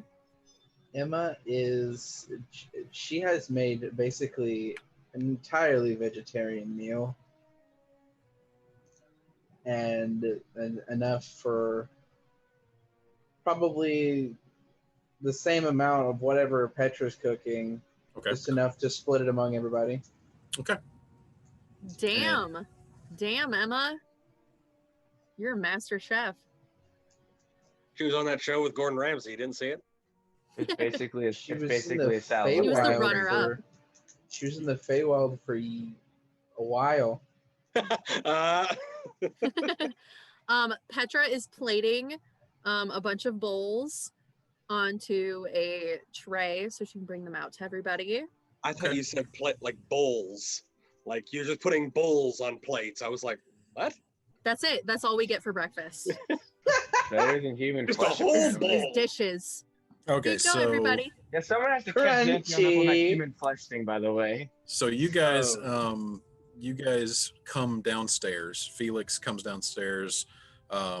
Xanthion following close behind because it doesn't take you too long to get dressed unless you're lingering upstairs for some reason, Logan. No.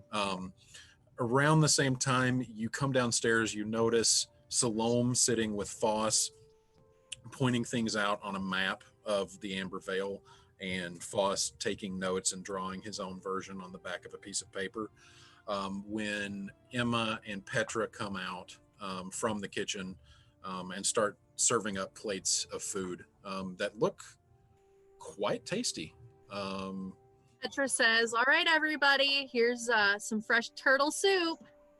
Ugh. And wait for a reaction. Yeah. This is just kidding. It's just regular soup. No people in it this time. And you hear Salome just says, wait a minute, there were people in the turtle soup?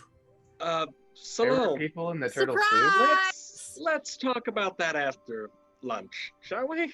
I am quite glad that I did not have that. Likewise. And Salome takes one of the And vegetarian that just kind of plates from glares you. at Petra. Salome takes one of the vegetarian dishes from you, Emma, and just puts it down in front of himself with his one arm and starts eating. This is very good. Thank you very much. And breakfast is had, and the party comes together, all of you together again, finally, in the common room of the Lamplighter Inn, which is certainly soon to be under new management, but for the time being is the purview of the party.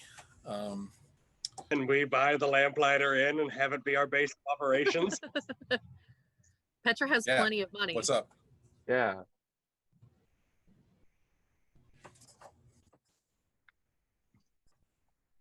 No. Petra hasn't opened That's a the good other question.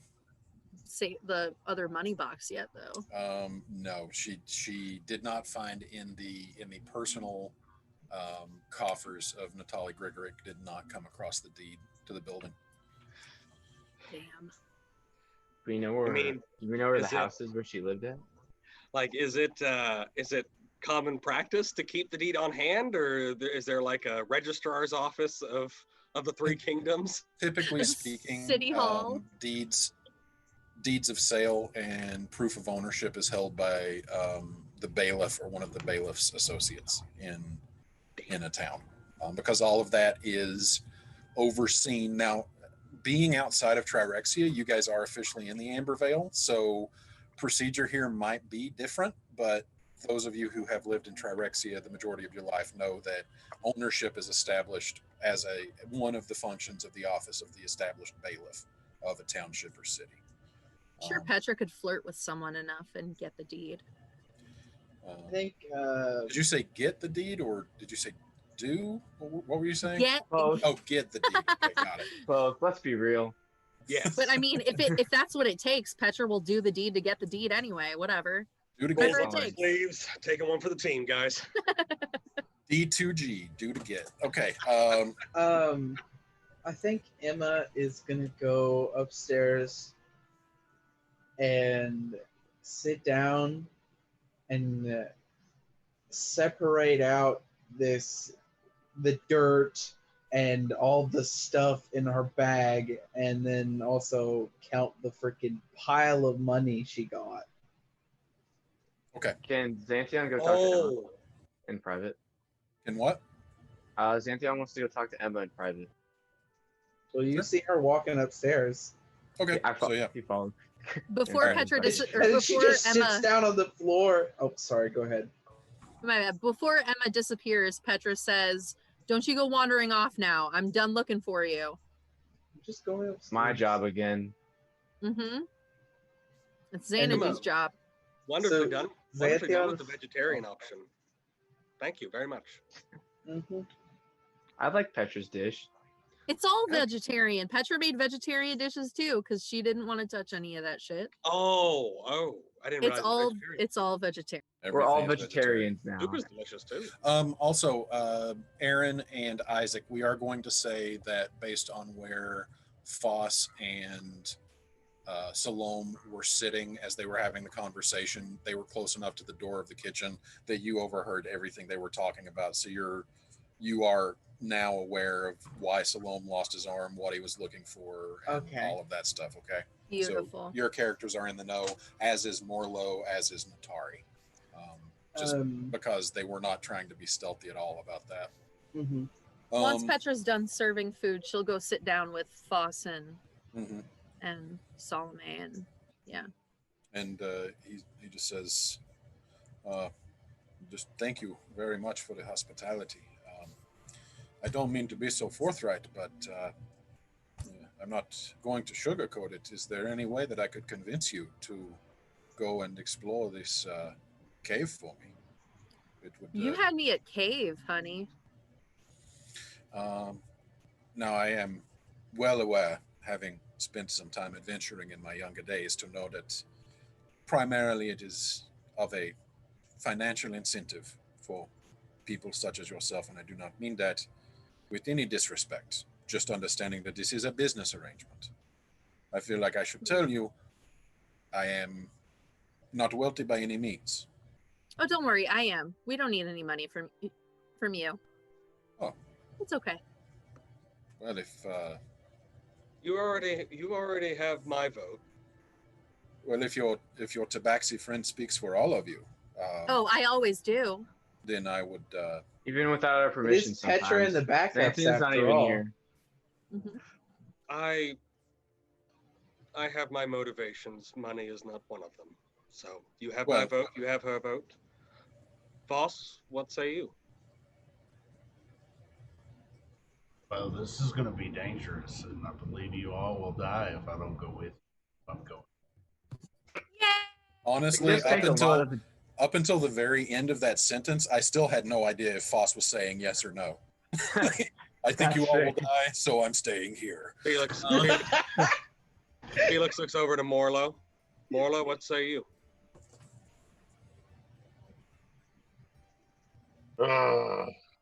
It does not matter to me. Sounds like a yes and Morlo. That's about as yes as you're gonna get from him. So. I don't think I've ever heard him say much else. I've known my share of turtles. It is endearing to me how your people play your cards so close to your vest. Thank you much. To our shells. I was like, I believe that's part of the shell, isn't it? So, then allow me to say, please, anything in the cave, if it does turn out to be the tomb that I believe it is, if it is not of a cultural significance that would be of a scholarly interest, consider that. You're saying basically take anything that isn't culturally or historically important. I was planning on doing that anyway. Well, yes, of course, and I understand that. Petra only wants things of value. I take everything. And Felix looks over to Petra. I never did understand the proclivity of nobles to bury gold with them. They're not going to use it when they're gone. Yeah, it's so stupid, right? I know. And now it's all dirty. Exactly. I think it gave you more worth in the afterlife. I think that's an actual thing. Say what? I think it's an actual thing. It gave you more worth in the afterlife. Well, you know what? If you can't convince your way into the afterlife, then what good are you? You know, if all you can do is buy your way into the afterlife, then you deserve whatever's coming to you. That's what I believe. I was just showing your friend here, Foss, where to be looking for the cemetery. Be careful of the giant scorpion. No way, there's a giant scorpion. That's so cool. Yeah, you thought it was cool. I about had to change my pants after I was done there. I'm sure some of us will. But if you can pick up my tracks, which should not be hard for anyone who can have any ability as a scout. Oh yeah, Xanadu's got. They will lead you. Yeah, it means. They will lead you upstairs. And please know it will be in a roundabout fashion because I wandered for a while, but it will lead you to the cave. And I would say, even if you left now, you would be there barely after lunch. Well, let's go, and then I can make us all lunch when we get back. Ready, everybody? Xanthion and Emma are upstairs. I say, Yeah, ready, everybody? Xanthion and Emma come downstairs. Everybody's You're gonna gone. They're get just lost like, Felix. without me. what? Felix is gonna go. So say, give or take an hour to prep, make sure we buy up any potions or anything if we need them. Emma and Xanthion are upstairs doing something. Give them time to work that out, and we'll. I meet will back. have to I go want to grab go you. now. I would like to, but Yeah. Fine. they're doing their thing. So, but anybody here go around to the stores? Is there a good place to find potions or anything like that? Emma can't Oh, go upstairs. I have a cool thing. Oh, what you You got? want to see? Petra whips out the black bottle of swirling liquid and shows it to Felix. I have a potion. Will this help? I don't think it's a healing potion, but Felix is Oh, gonna roll well, you Arcana. just He's said like the exact potion. opposite. Roll. It's a healing potion. It is. I like how no one's consulted the girl who makes potions. The alchemy girl. That's roll, true. Let me see. Would this be Arcana? Or to be a. Well, it depends on its. Sorry. Yeah, this isn't exactly. Just roll me a general intelligence check. Okay. Because you do not. Felix does not have any tool proficiencies, do you? Hot tiddly damn. Okay, 21 is enough. This is not a potion. This is not magical, but you are, with that roll, familiar enough with what it is. This is actually a specific type of poison known as assassin's blood. Of course, Petra has. Oh, it. Where? of course it is. Where did you get that? That's a poison. It's assassin's blood. Is it No fair- way. Is it fairly rare? Or is it- It is rare in the sense that it is more than just your typical basic poison that can be made from a poisoner's kit. It does serve. Are we talking a- like cyanide level poison? No, it is not Ooh, essentially deadly. Hold on just one second. Give it to Emma so she can make more. Don't give it to Emma. That's a bad idea. Do it. Emperor Palpatine just comes through the door. Do it. Either Give the deadly poison to the 10-year-old. It's fine. It's like giving sharp Didn't you objects to the make guy who keeps poison- saying, I have a plan. Hey, I've only had one plan technically fail. What? One plan go right, and that was stab many the old plan- lady. The other plan that failed was Natari's fault. Oh, God. Okay, so this is it is an ingested poison. It is not a particularly deadly poison, but it is exceptionally long lasting. On ingesting the poison, you have to make a DC 10 Constitution saving throw. On a failure, you take 1d12 poison damage, but you are also under the poisoned condition for 24 hours. So you are poisoned for a full day. So it really, it really hampers somebody. If you And the vial that she has, is that just like one shot dose and done, or is it several? No, this is one dose of assassin's blood. So I relay the information to Petra. It is a very long lasting poison. So if you want to ruin somebody's entire day, this is what poisoners tend to use. That Oh my is- god, I have an idea for this. Okay. That's my line. So, Aaron, that was- if you that go was into your equipment Wow. and add, if you just look it up, you can find assassin's blood as a type of poison. Thank you. Yep, no problem. So Emma and Xanthion head upstairs, and Emma is counting her haul. Yeah, is that so correct? Xanthion follows Emma into her room, and she just sits down on the floor and pours out a pile of money. Like a huge pile of money. Like her bag is completely full. Not even gonna ask. Not even gonna ask. Emma didn't get all of the coinage on the floor, did she? Yeah, she shoved it all because she has a pack that's big enough. It's not just a coin purse. Oh, okay. I thought there was still some left down there. Nope, she shoved every last penny in her bag. Along with the dirt. Yep.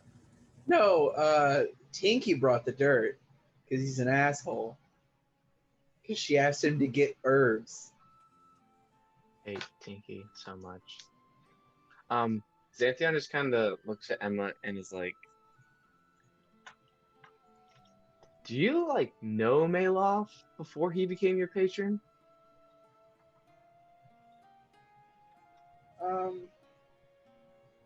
I talked to him.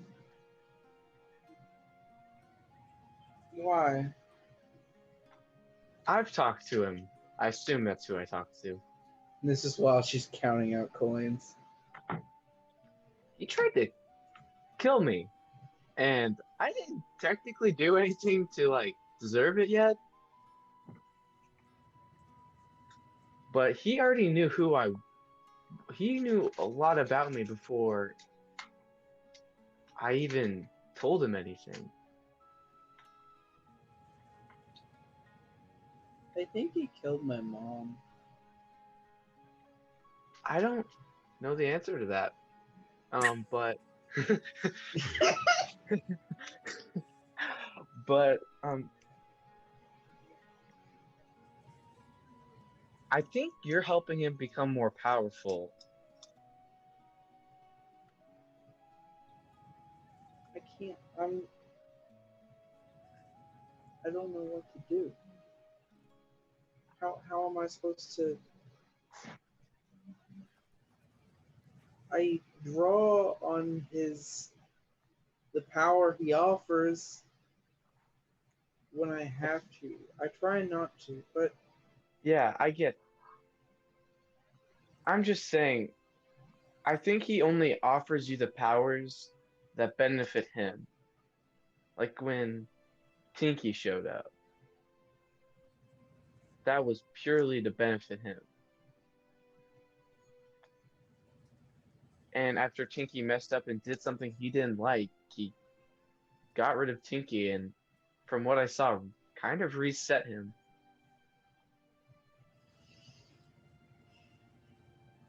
he was broken. If he comes and talks to you ever, I don't know if he does that sometimes, but I get visited by people in the Feywild sometimes. Tell me next time. Yeah, that's talked to me before. Does he do it often? You know, he talked to me last night when he gave me this, and she just sort of jerkily pulls the book out of her, and it's a book of fairy tales and children's stories, is what it looks like. It has a very bizarre leather cover with an embossed title, and the title reads Fairy Tales for Kids, and in parentheses, the subtitle, and not for anybody associated with the Summer Queen's Court. Yeah, you see.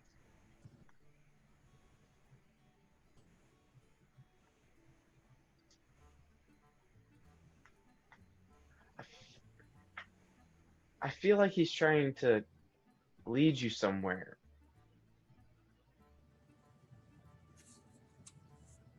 He said he'd help me find Paul. Yeah, That's don't why think- I'm here. The Summer Queen tasked me with making sure you stay safe. I don't know why.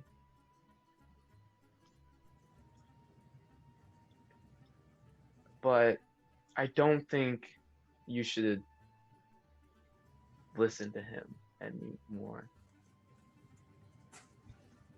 I don't think he's being honest with you about what he knows. Oh yeah, Shannon.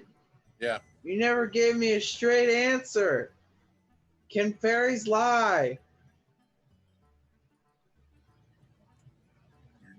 You've not been aware of a fairy ever having lied to you. He still hasn't given you. Ah! Okay.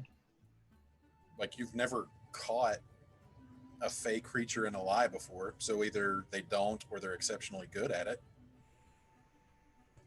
I don't know if the fake Um, can lie. Do lies of omission count?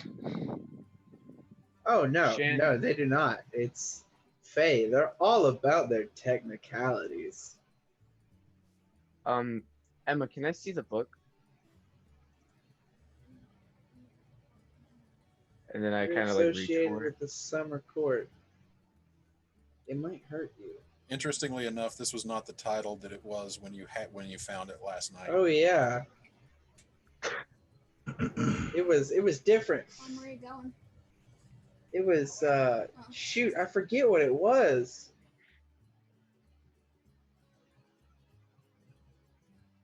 Can I roll to remember? Because I feel like Emma would remember. Roll an intelligence check. I don't know. Roll an intelligence. Shoot. Could you get that on a no shirt? idea. Because I could use that for a Um, shirt Can I? That's not the title it had before. I don't. or a bumper sticker. What? for your car. Eh. Hey Shannon, roll an intelligence check. It might hurt you. I'll be all right. I've been pretty close to death, pretty recently. I think that's more reason to try and not get hurt by a book. I'll be fine. I have a plan. No, you don't. I actually do have a plan. Well, it was Tell nice me knowing the- you, Xanthion. Emma Xanthion slides describes the book over to him. Okay. without touching it, because Xanthion is worried about it hurting him. I cast Detect Magic. Okay, mark that off of your. Mark the spell slot. It is definitely magical.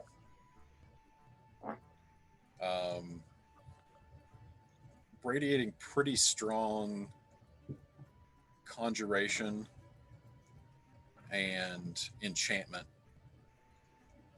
Since he wasn't being subtle with it, can we hear him cast the spell?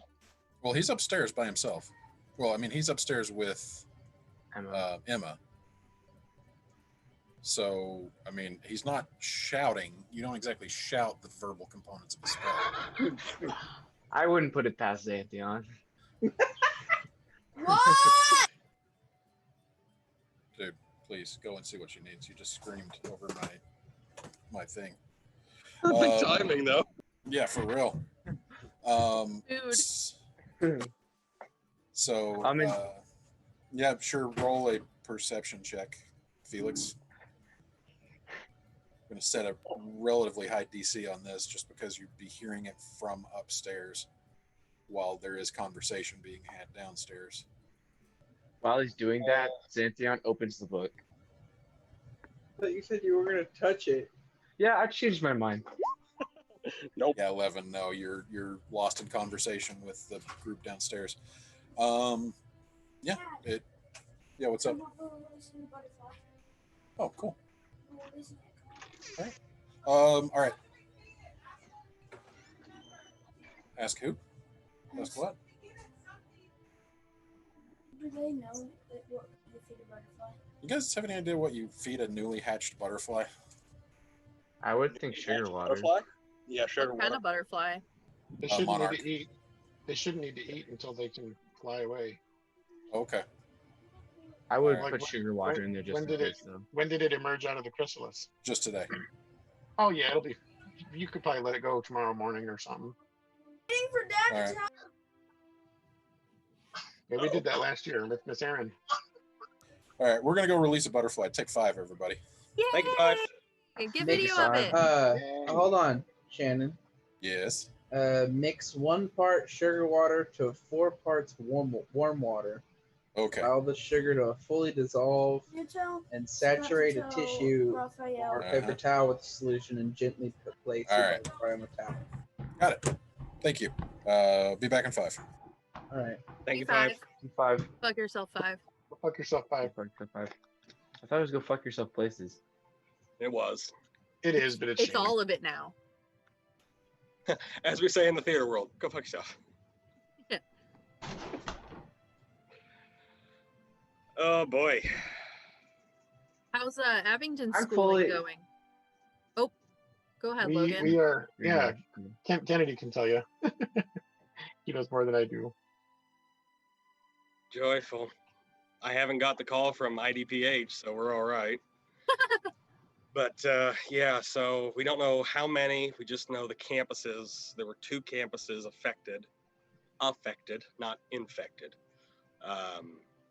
And because of that, we called Digital Day on Friday, which I know majority of the high school teachers were like, just do what you have to for attendance, and we're going to pick back up when we come back after the holiday. So yeah, we're going back on our regular scheduled day of Tuesday. And we'll see, because you know what always happens after the first one. It's just boom, boom, boom, boom. They're kids. So Yeah. Knox County's cases- been blowing up.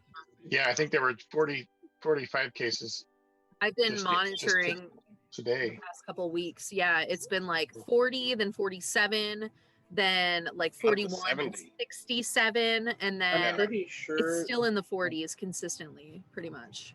I'm pretty sure that my old high school is covering up cases yeah, I a lot of wouldn't be schools. because my A lot of schools are doing that.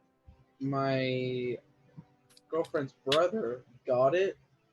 He literally got COVID, tested positive for it, and then they quarantined the family for 2 weeks. He's still sick, Mhm. and now they're letting them go back to school if they want to. FCC has an entire apartment building for kids that test positive to Yeah. like quarantine No, themselves. you have like your own leprosy house. Pretty much. Mhm. It's like the first building, yeah. And some of my friends were in the Caterpillar program, which is basically they come here for 8 weeks and then they go 8 weeks on an internship and then come back. All of the apartments in my building are 2 bedrooms, and so one person had to get tested, and before he even tested positive, they had to quarantine in their apartment until they knew for sure if he was positive or not, and then they were gonna move him. So it was like 4 days of everyone stressing out, like what's gonna happen, because if he has it, we all You're have to all get exposed, tested. yeah. We all have to get tested because like we sit in the parking lot and just talk because we have nothing else to do. Yeah, well, I mean, like at the beginning of last week, because I had helped out with the middle schoolers, I had stood out in it was 7 a.m., slight breeze, 40-degree weather. I was not prepared to do that because it was kind of like a, hey, you're helping out with weights in the morning for the football boys. Come help. So I helped, and then after the first day, my nose was starting to run, and I was like, God bless it. First cold, dry day of the year, I always get screwy with my nose. Second day, I had to do it, same thing. 7 a.m., chill in the air. I was like, oh shit. Are you talking about the bus that goes from the high school to Avon? Yeah. Okay. So I was helping out, keep the middle schoolers in line, basically, and so all that happened, and I was like, God bless it. If I have it, I swear to Christ. But Thursday, yeah, I'm fine. So it's just all the sinus drainage is finally settled in my throat, so I sound like a toad. But it's like, nothing out of the ordinary for me, because that was the big thing that people were not paying attention to, because we have the daily screening. It's like anything out of the ordinary is the key phrase that people keep forgetting. It's like, if you just have a runny nose for no apparent reason, and it's not because it's cold or dry or allergy season, then yeah, you should be careful. But yeah, no fever. Yeah, I had the sniffles, which would have led to the cough and the loss of voice, but no diarrhea, no throwing up, none of that. Still had your taste buds? Hmm? Still able to Oh, taste? yeah. I mean, there's going to be a little bit of loss of taste because my nose was stuffy, but that's to be expected. But it's like, yep, I can taste the faint taste of pizza. It's there. The circle of life. Yeah, Mom has just decided And to go it back into hybrid moves us classes. all.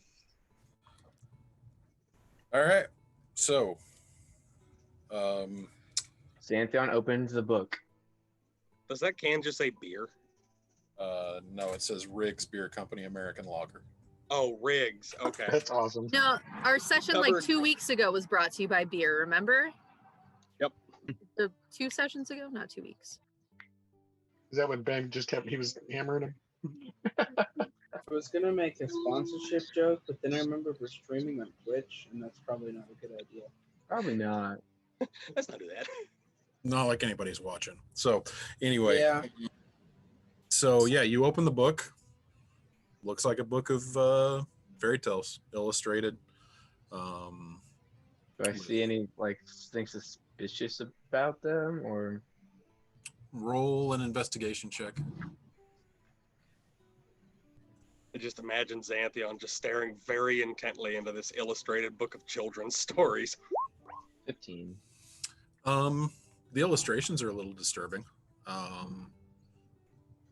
They're not necessarily all child friendly.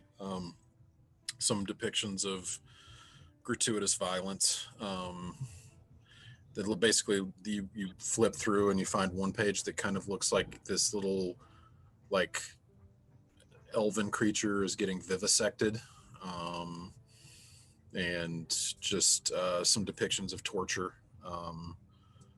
Nothing that you would think would be in a children's fairy tale book, and most notably, it is whatever language it's written in. If it's written in a language at all, you cannot tell because it doesn't make any sense. Like there are just like squiggly lines and like, you know how like when you have like a toddler who is trying to write as if the way that they see grown-ups write, but it's all just like a bunch of gobbledygook and lines, and it's just there's no pattern, there's no uniformity to it. Some scribbles are much bigger than others, some are smaller than others, and it just looks like gobbledygook to you. Okay. And to me, didn't you say it was written in Sylvan? Yeah. I pointed at Emma. I'm like, "Can you read this?" Yeah. Just like in general.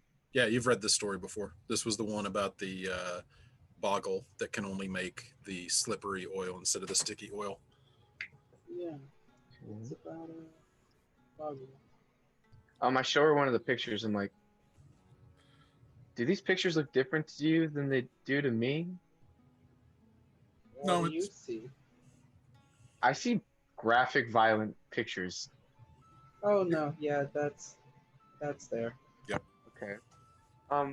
Emma, what court were you associated with before you left the Feywilds? Summer Court. I was with Lemony.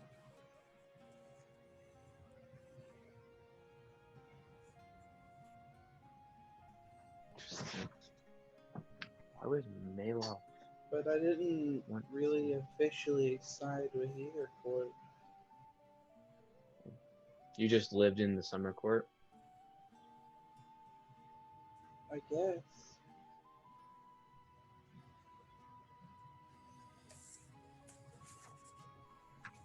All I'm gonna say is Maloth has creatures that are very intense and very scary and almost killed me. Did you ever visit him in the Feywild? He was the second person I ever met in the Feywild. I had made a friend. His name was Bumpkin, and he lived in my closet.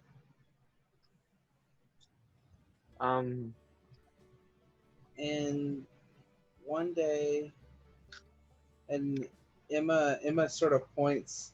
She takes the book and she points at the image of a boggle, and he was a boggle. Do I recognize it? No, you've never seen one of these creatures before. Cool. Did he And tell you to go meet Malov? no, at first we would just play pranks on people. It was fun. And but then he said he wanted to show me something. And we stepped into my closet, and then we were in a field. And the mail office there.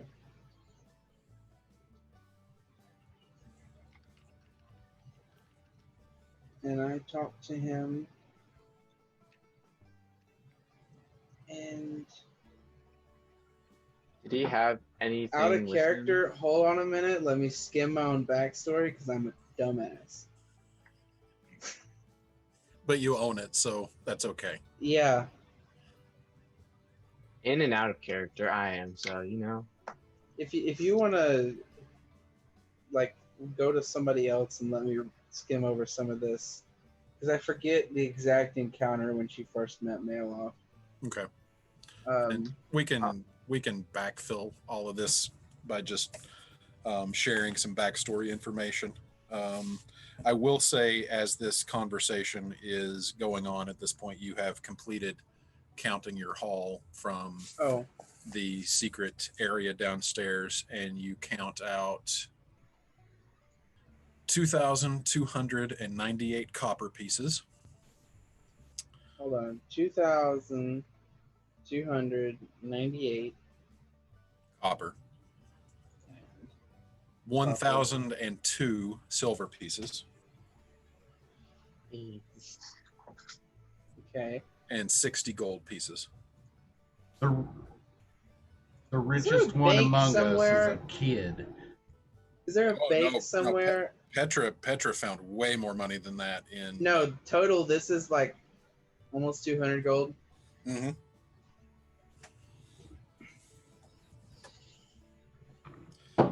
Let me think here. It's 160. It's 183. Or no, that's counting. No. It's about 173 gold. Money left. This is worth about 173 gold. Yeah. Well, D Beyond's is worth 183. Am I counting this wrong? Let me see. 60 plus 100 is 160 plus 23. Oh yeah, no, you're right. I'm an idiot. I can't do basic math. Same. Okay. All right. So beyond the sake of how you actually met Maloff, are there any other questions that you want to ask that Xanthion wants to ask Emma? Did he have like any creatures with him whenever you saw him? No. I just met him and Bumpkin was there. Was anyone else ever with you? Not with Maloff. When I ran away from him, I was alone. And then I met Lemony. And she helped me.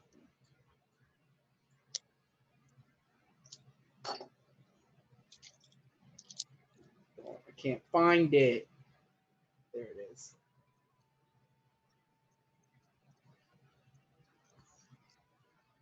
That's all Xanthion wanted to talk about. He goes back downstairs. Okay, I've heard about your trauma enough. Bye. And like literally just like, okay, that's all, and gets up and walks out. That's it. Like it's a very parent thing to do. And okay, so you guys goes in and relays that to Felix, but he wants to tell him in private. Okay. All right. That's easy enough to do. So in the interim, while they were upstairs having this conversation, what are you guys all doing downstairs? I'm going here, pointing on the map, waiting for everyone because you all can't make your minds up. I go there. Orla will accompany Foss. All right, so What Morlo did he and point Foss to on just the map? get up and walk out the door. Okay. I do point on the map where I'm going and waiting on them. So are you going to the cemetery? Is that what you're pointing to? Just close to the cemetery to where I can actually visually see it. Got it. They're going to take forever role playing.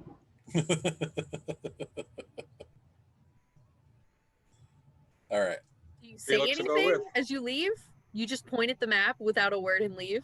I say, I'm going here, point at the map, and waiting on you all because you all can't make your mind up. And then I leave. No, Foss would do that. Foss would just be like, and leaves. Yeah, that's what I was picturing. I feel like Foss Um, has done that. Well, So basically, Salome gets done explaining everything. Foss just points at the map where your rendezvous point will be, gets up and leaves, and Morlo just kind of gets up and follows after him.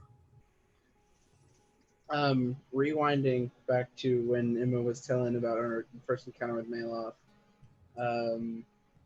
Summing it up, basically, Maloff said that he introduced himself and then said that he knew Emma's mother. And Emma said that she had never mentioned him. And he said, well, that makes sense. And then she said something along the lines of, I should go home. And then she turned around to go back through the portal, and it closed right in front of her face. And he said, you are home. And basically, she ran.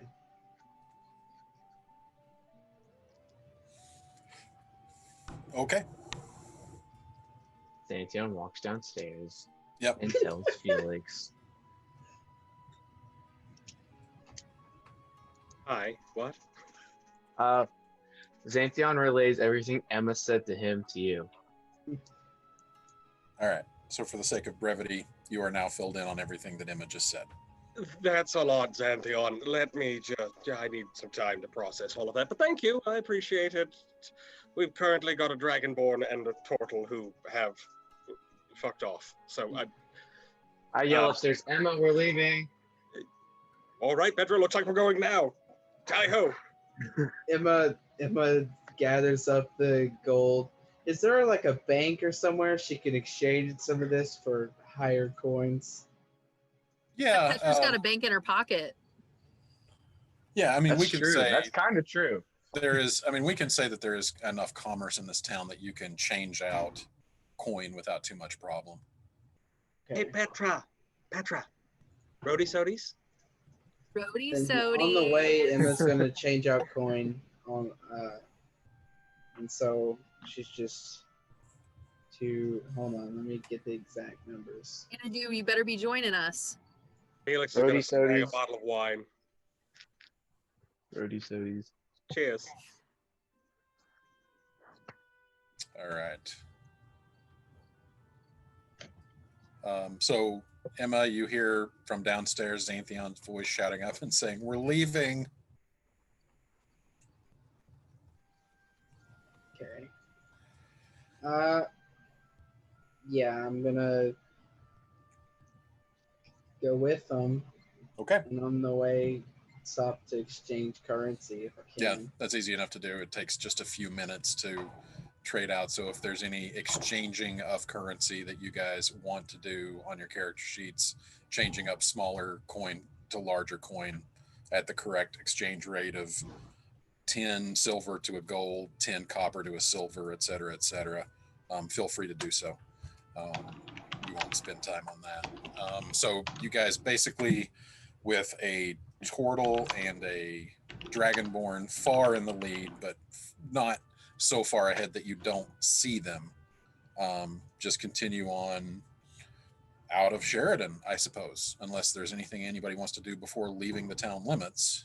I'm going to run over to the stable and find Jasper and be like, hey, Jasper, don't worry about us. Going on a quick side mission. We'll be back at the inn later tonight, all right? Xanthion runs off to the what time are we leaving ammunition tomorrow shop and buys arrows. Got it, no problem. So yeah, Jasper says, well, I suppose we're gonna have the horse looked after in the morning, make sure it's fit to travel. So probably be heading out at 6, 7. somewhere around 7 or 8 o'clock. All right. Thank you. Bye. Yeah, no problem. Bye. And you are buying arrows? Yeah, I'm almost out. Okay. I didn't get to pick him up after that last fight. Kind of got thrown into a different plane. Darn planar travel. So it costs 1 gold piece for a bundle of 20. Okay, I'll buy a bundle. Okay. All right, so just mark that on your equipment. So Ben, Scott, Foss, and Morlo are kind of leading the charge out of Sheridan into the countryside. You have a well-defined map of where you're going. Why does he do that? Just 1 second. Raphael's doing it too. It's okay. So while that's going on, Felix is walking next to Petra, taking a few drinks. Petra, did I ever tell you about some asshole I grew up with? Good God. So there's this kid. His name, unimportant. But anyway, was an asshole to me. Always threw rocks at me. Called me a freak, blah, blah, blah. Made fun of my blonde hair and my pale skin. And so one day, I took a rock and I said something clever to him. But the entire time I was saying something clever, I was burning the rock in my hand. And I'm not a very strong person. So I tossed it back at him. And he was like, oh, big deal. Picks up the rock. 3rd-degree burns on his hands. Oh, that kid deserved it. Kids are the worst. Oh, they're terrible. Thank God I don't have any. Well, thank God. Thank the gods. Right? So, Cheers. Cheers, any buddy. conversation between Morlo and Foss as you guys are blazing the trail? Foss looks over at Morlo and is just like, I think they don't get anything done because they talk so much. It's just they constantly talk while the world's falling around them, and they're like, does anybody have any smoke? What is going on? I think I need to go pray. Where are my arrows? What's with the damn bow? I don't understand a bow. All I need is this hammer, and I don't have to load it. I don't have to do anything. I just hit it, and it dies. It's as simple as that. Yep, I feel the same way, my friend. Spirit animal. But, you know, it is what it is.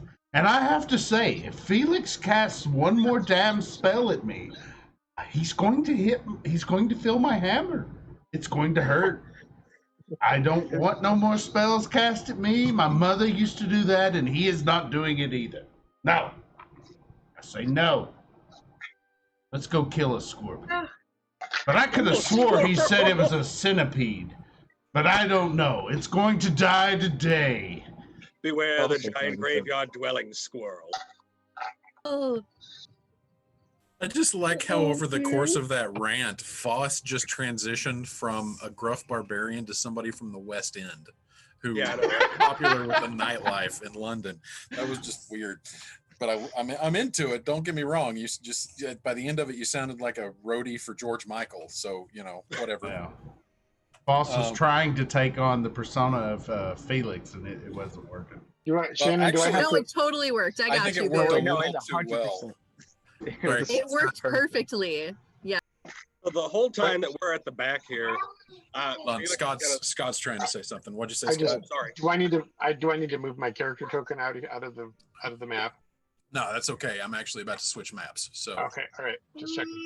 So as we're at the back there, Felix is gonna look around and go, why are the two fighters leading? Shouldn't the tracker be leading? I mean, usually we're the ones in the front, right? I'm not sure. I'm always in front of you guys. Maybe I mean, with the way the group's been working out so far, maybe we should let the other two lead. I agree. Like I said, it's good to take a break every once in a while. I'm just glad you guys are getting along now. Let's just get drunk in the back and let everybody else take care of the problems. Cheers. Do you have enough booze for Xanthion? Xanthion, do you want to drink? It's wine. I still have my bottle. Bottle. Don't Yeah, I'm worry, I still have working 9 on it. left. It's okay. I'm I not have drinking that plenty. much because it's hard to shoot arrows with intoxication. Well, only if you're not skilled enough. Well, it's not hard to shoot arrows. It's hard to shoot arrows at things you want to hit. Well, if you're drunk all the That's the time point. and you practice shooting arrows when you're drunk, then That's it's easy very when dangerous. you're drunk and sober. In the No, words, That's how one of the rangers at the assemblage got his foot taken off. yeah, in the well, words that's of how a I great- became a great assassin. So in the words of a great man, being drunk all the time is not easy. If it were, everyone would do it.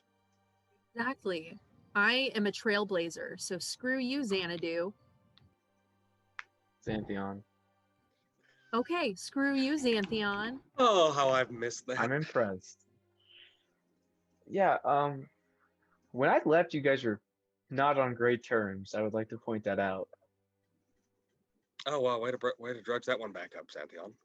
Yeah, He ow, points open it up out. He old points it out, wounds. and then they just start hating each other again. Yeah. He's like, "Oh yeah, I The hate bug. you."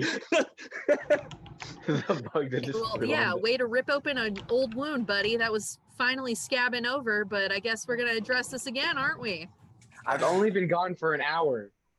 Okay, well, Ish. you've been gone like 3 days for us. You were You kind of know- dead. We kind of gave up on you. We're like, we've been looking for Emma way too much. Like, we can't look for another party member while we're looking for Emma constantly. All right, can I get a marching order, please? Obviously, we've got Foss and Morlo in the front. Emma's sticking with Xantheon. Okay. and, Xantheon's just barely she gives ahead a of stern Petra. warning about being stabbed with thorns again. So we got I'll walk right next to Petra. Xantheon and Emma, Yeah, we'll bring up the caboose. and then we will put Petra and Felix, and we will have Natari back there with you. Now, as you guys are walking,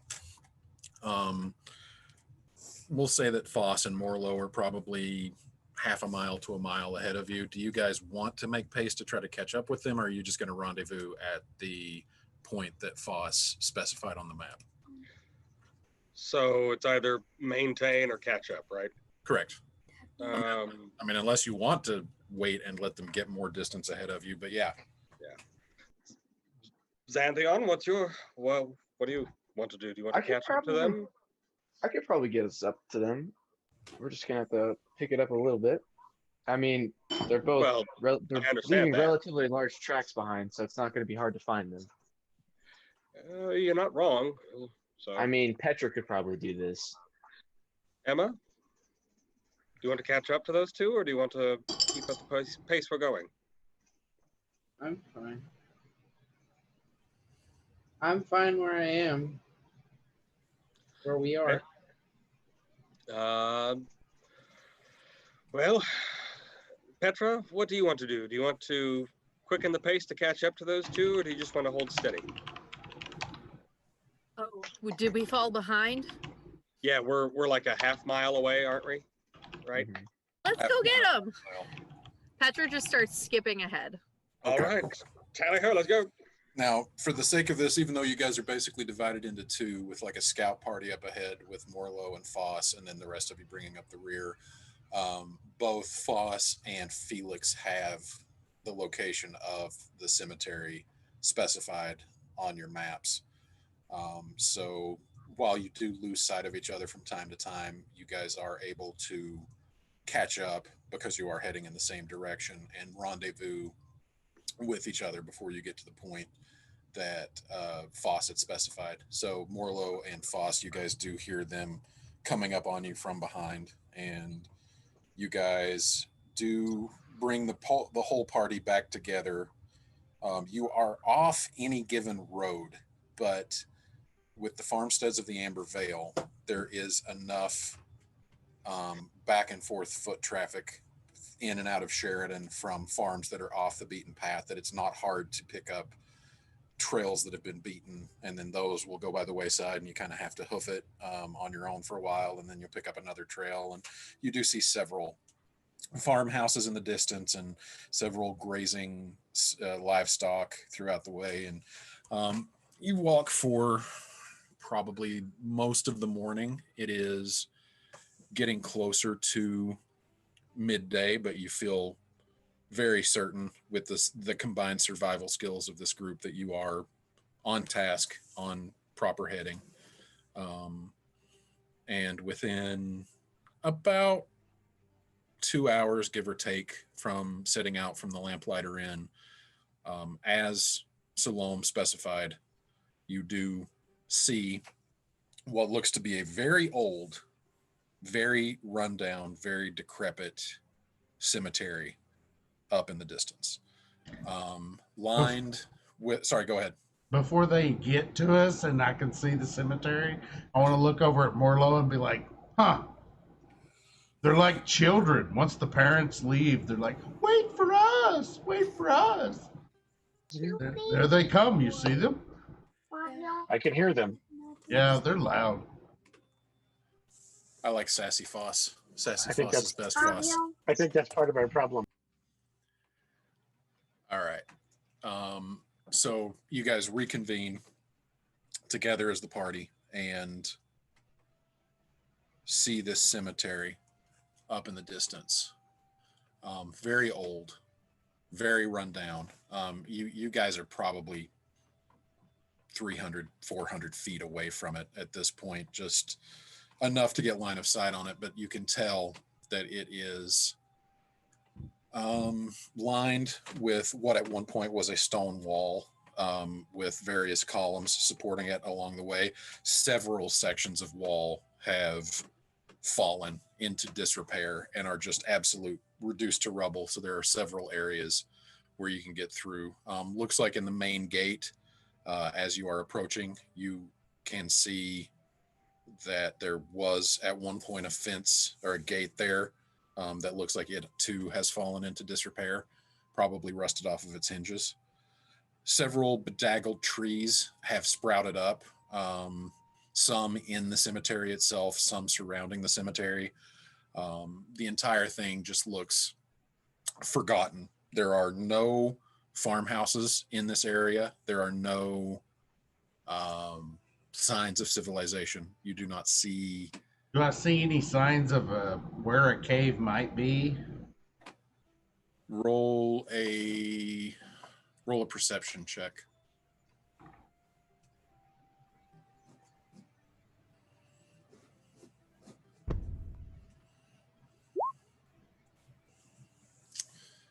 Nothing in the area. This looks particularly flat grassland. It doesn't really look like there would be much growth around here or much geographical feature that would really anything around here would be more a hole in the ground than a cave. Nothing strikes your fancy. Felix is going to turn to Xanthion. Xanthion, Yeah. What's up? can you, before we look for Salome's tracks, can you find any tracks or evidence of giant insects that might be around here? Yeah, I'll look. Shannon, what do I roll for that? Roll me a survival check. If anybody wants to assist, you can get in on the roll. Anybody who wants to make a survival check. Can I assist him and give him advantage? I'm gonna burn my inspiration. Actually, hold up, because he said that before the roll came through. So yes, you can assist and give him advantage, Felix. Anybody else who wants to get in can roll a survival check because you all are Can I close burn enough my together. inspiration and re-roll it? Yeah, sure thing. Oh, 260s. RNGesus is a pain today. Hello. 11. Oh, great. Okay. Oh my god. Foss rolled a 23. What? I think Foss needs to be the one to school everybody on this one, though. So It was, This destiny. looks like a gouge of an insect leg right here. Does this look familiar? yeah, so you guys are all going around helping each other, and Foss, you definitely find what gives the appearance to be tracks that can most certainly be made by something like a centipede or a millipede, but much larger than would normally be made by a creature like this. Good work, Foss. Xanthion, good I think it's right here. I hope this helps. It does. With his Foss, with can him you tell showing how it to me. fresh? Oh, Oh, you're. Foss, Yeah. can you tell how fresh the track is at all? With a 21, it is maybe a day or two. Maybe 2 days. All right, I recommend being on high alert. And now we definitely know the centipede's here. Can I tell which direction it's going? Yeah, with the 23, it actually is circumnavigating around the cemetery. And with that same roll, you definitely see what look like older but still discernible humanoid footprints moving toward what is a very lightly beaten path toward the cemetery gates. These are older. These look like these are a few days old, and these are definitely walking toward the cemetery.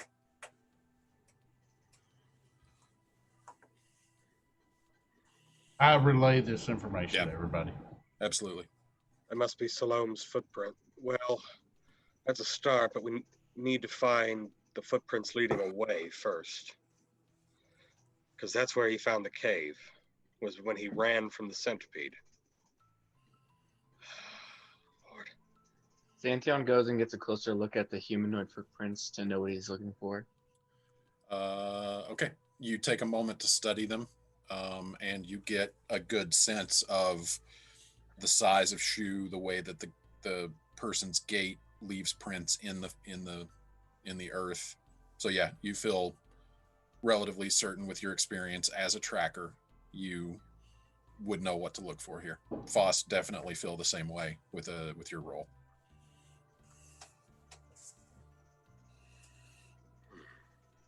And other than that, it's quiet. Do we want to examine the cemetery or start heading to the cave? Boss is making a lot of noise. Okay. On purpose. Like, kind of like, where are you? Where is this legged thing? Okay.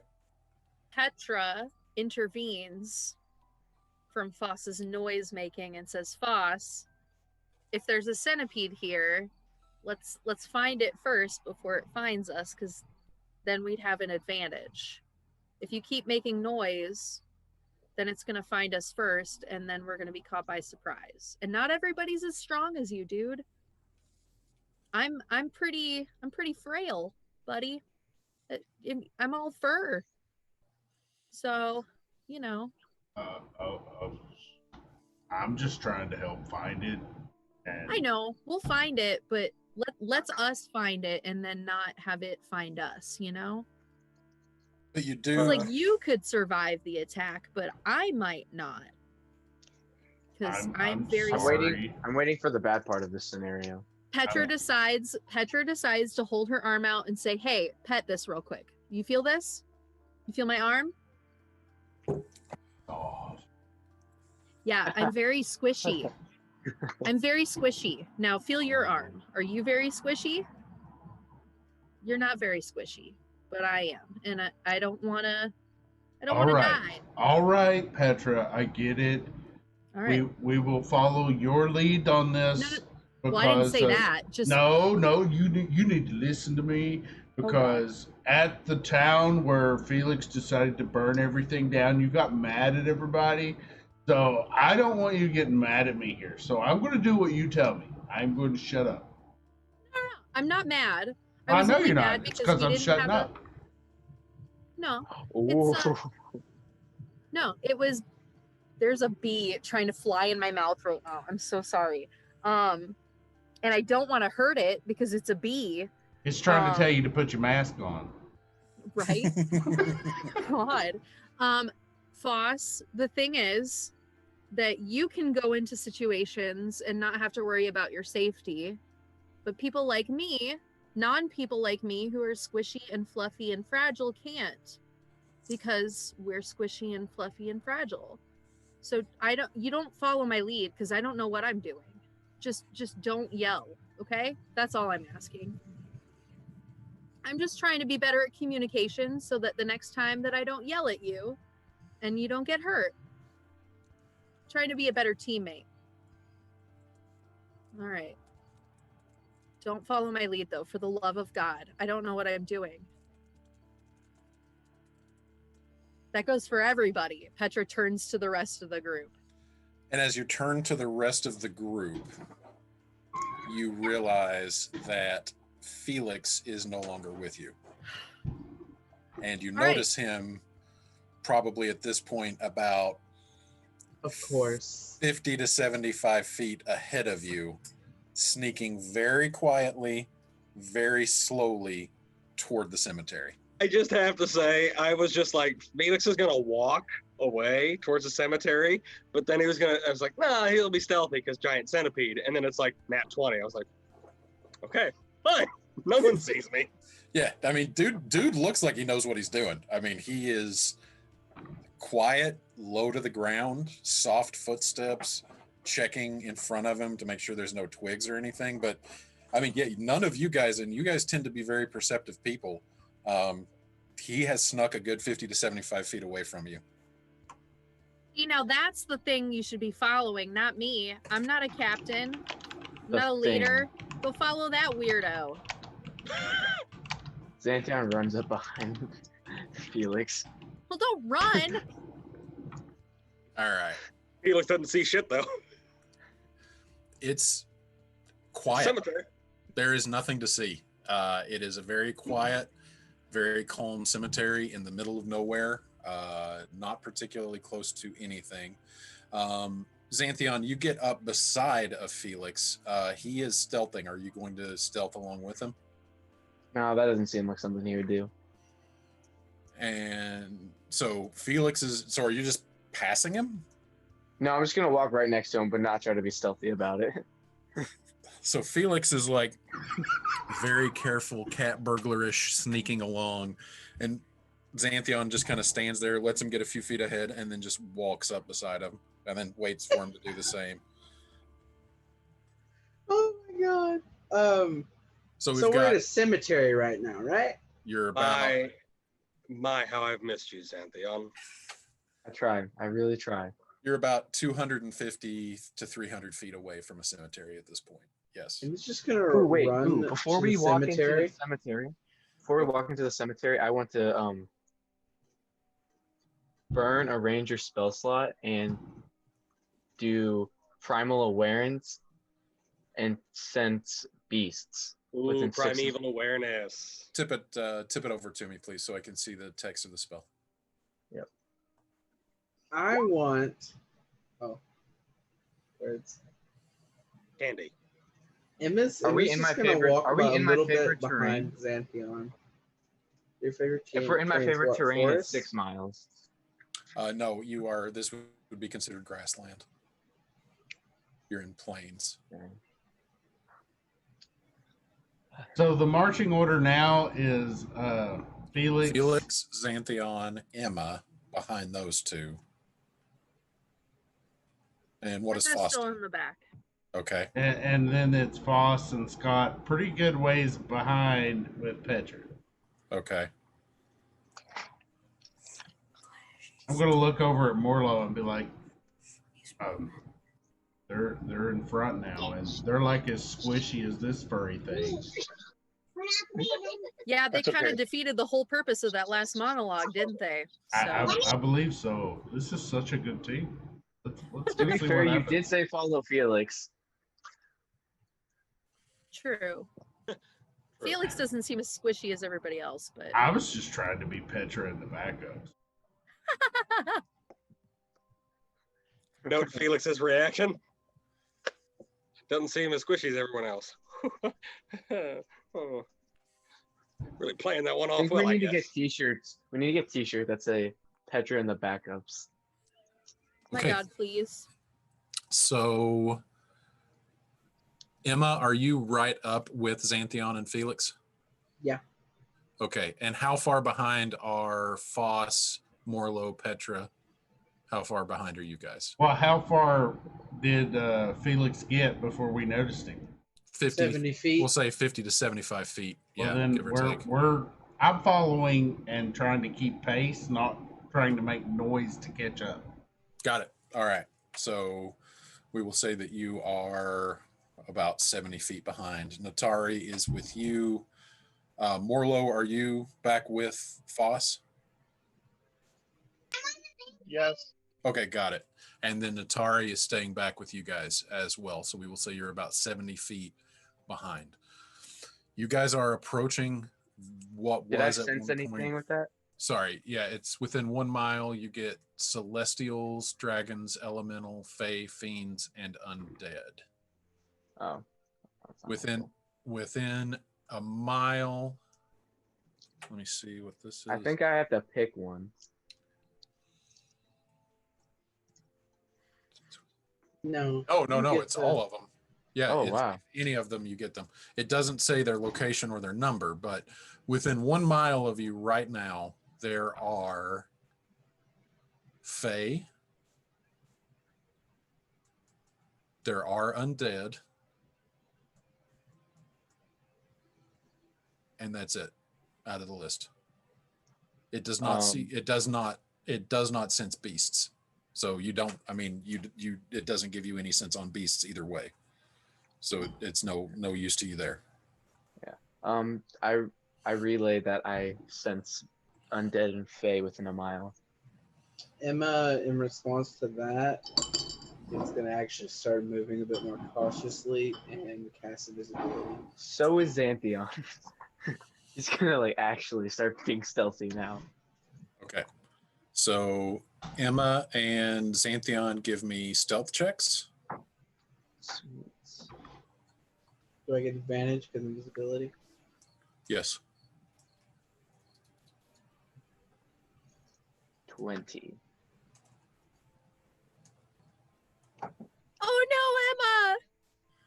Emma! And an- Oh and an- boy. And a 9 with advantage. Okay. So we have a 21, a 20, and a 9. Ah. And you're the smallest one here. Yeah, how does. Can Xanthion pick up Emma and just carry her stealthily? Them some stinky Emma steps on a rolls. bug and starts crying, and that's why she's not stealthy anymore. Right.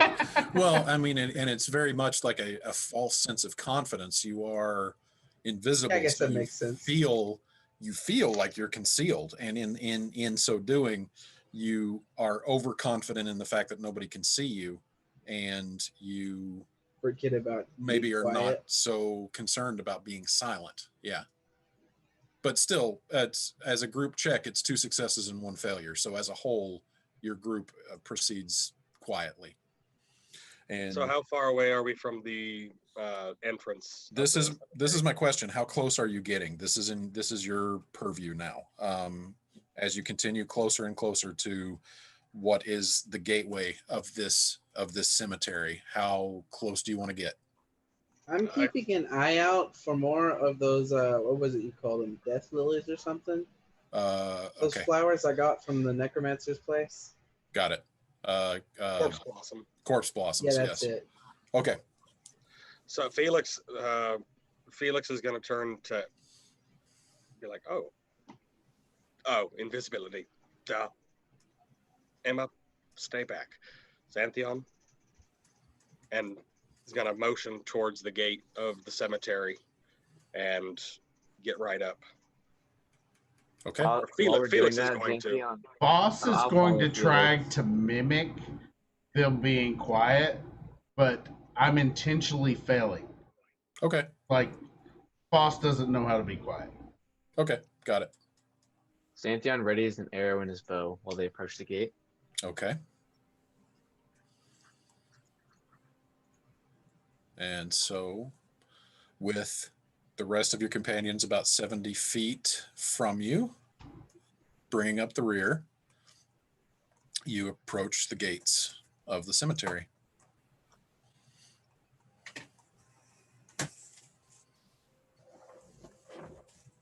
Come closer. Xanthion starts checking for the tracks. Emma does not listen to Felix about staying back. Okay.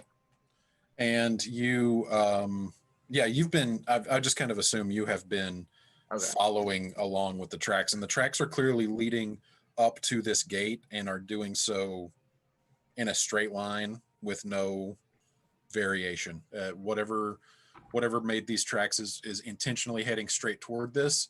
You see no tracks leading away, and you are fairly certain that that these probably were Salom's tracks, and they head right in, and you do not see any evidence of what direction he fled from. And you are currently right at the fallen gate of the cemetery. Felix is going to whisper to Xanthion. Very curious. Do you see anything? I can still see his tracks. And the tracks do clearly go into the cemetery. Well, if we can find... He said he was startled, not attacked, by the centipede. So if we can find out where that scuffle happened, maybe we can find his exit prints. Yeah, before... Can Felix roll another perception just to kind of keep an eye out, since we have moved up a little bit? What are you keeping an eye out for? Just keeping an eye out for any sort of movement. Yeah, if you want to actively do that instead of rely on your passive perception, go ahead and give me another roll. Oh yeah, you see my passive perception. You know what I'm gonna do. I'm gonna fail this roll is what I'm gonna do. 6. RN Jesus loves me today, guys. Yep. Can't relate to that. Everything is still and calm. Hey, Shannon, check Messenger, please. Yep. While since Xanthion knows there's Fae and undead within a mile, he turns around and touches Emma on the shoulder and casts protection from good and evil, naming Fae. Okay. Mark that off. And is that your last? That's my last ranger spell slot. All right. And spell slots in general. And at this point, as I've been counting this off, the rest of you would have had enough time moving at half speed to approach and arrive at the party, bringing up the rear. Xanthion goes in and follows the tracks. Gotcha. So Xanthion is moving in. Yep. Go ahead and move your token where you will move. Okay. Just kind of in that direction, but following the tracks. I don't know where they're exactly going. The tracks lead straight in, even from where you're at right now. Okay, so I'll just go here. All right, so you make it to there. Roll me a dexterity saving throw. Oh, jeez. Actually, I'm pretty good at this. 19. So 19 is enough. You Yes. Oh. step lightly as the ground collapses from underneath. You jump to the side, getting out. A pit just falls from underneath your feet. A good 15 feet down, you barely avoid dropping into the ground with it. At the same time, behind you, a loud spray of dust and dirt explodes up in a jet into the air. And along with it, the cause of its displacement, a gigantic, bizarre, centipede-like creature, but easily 10 to 15 feet long, rises up and stares down at you, and its pincers click. And that's where we'll pick up next session.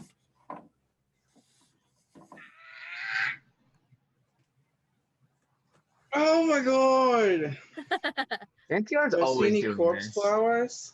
No, you did not. Darn. No, they are not indigenous. Okay, we will pick up here next session. We will play next weekend unless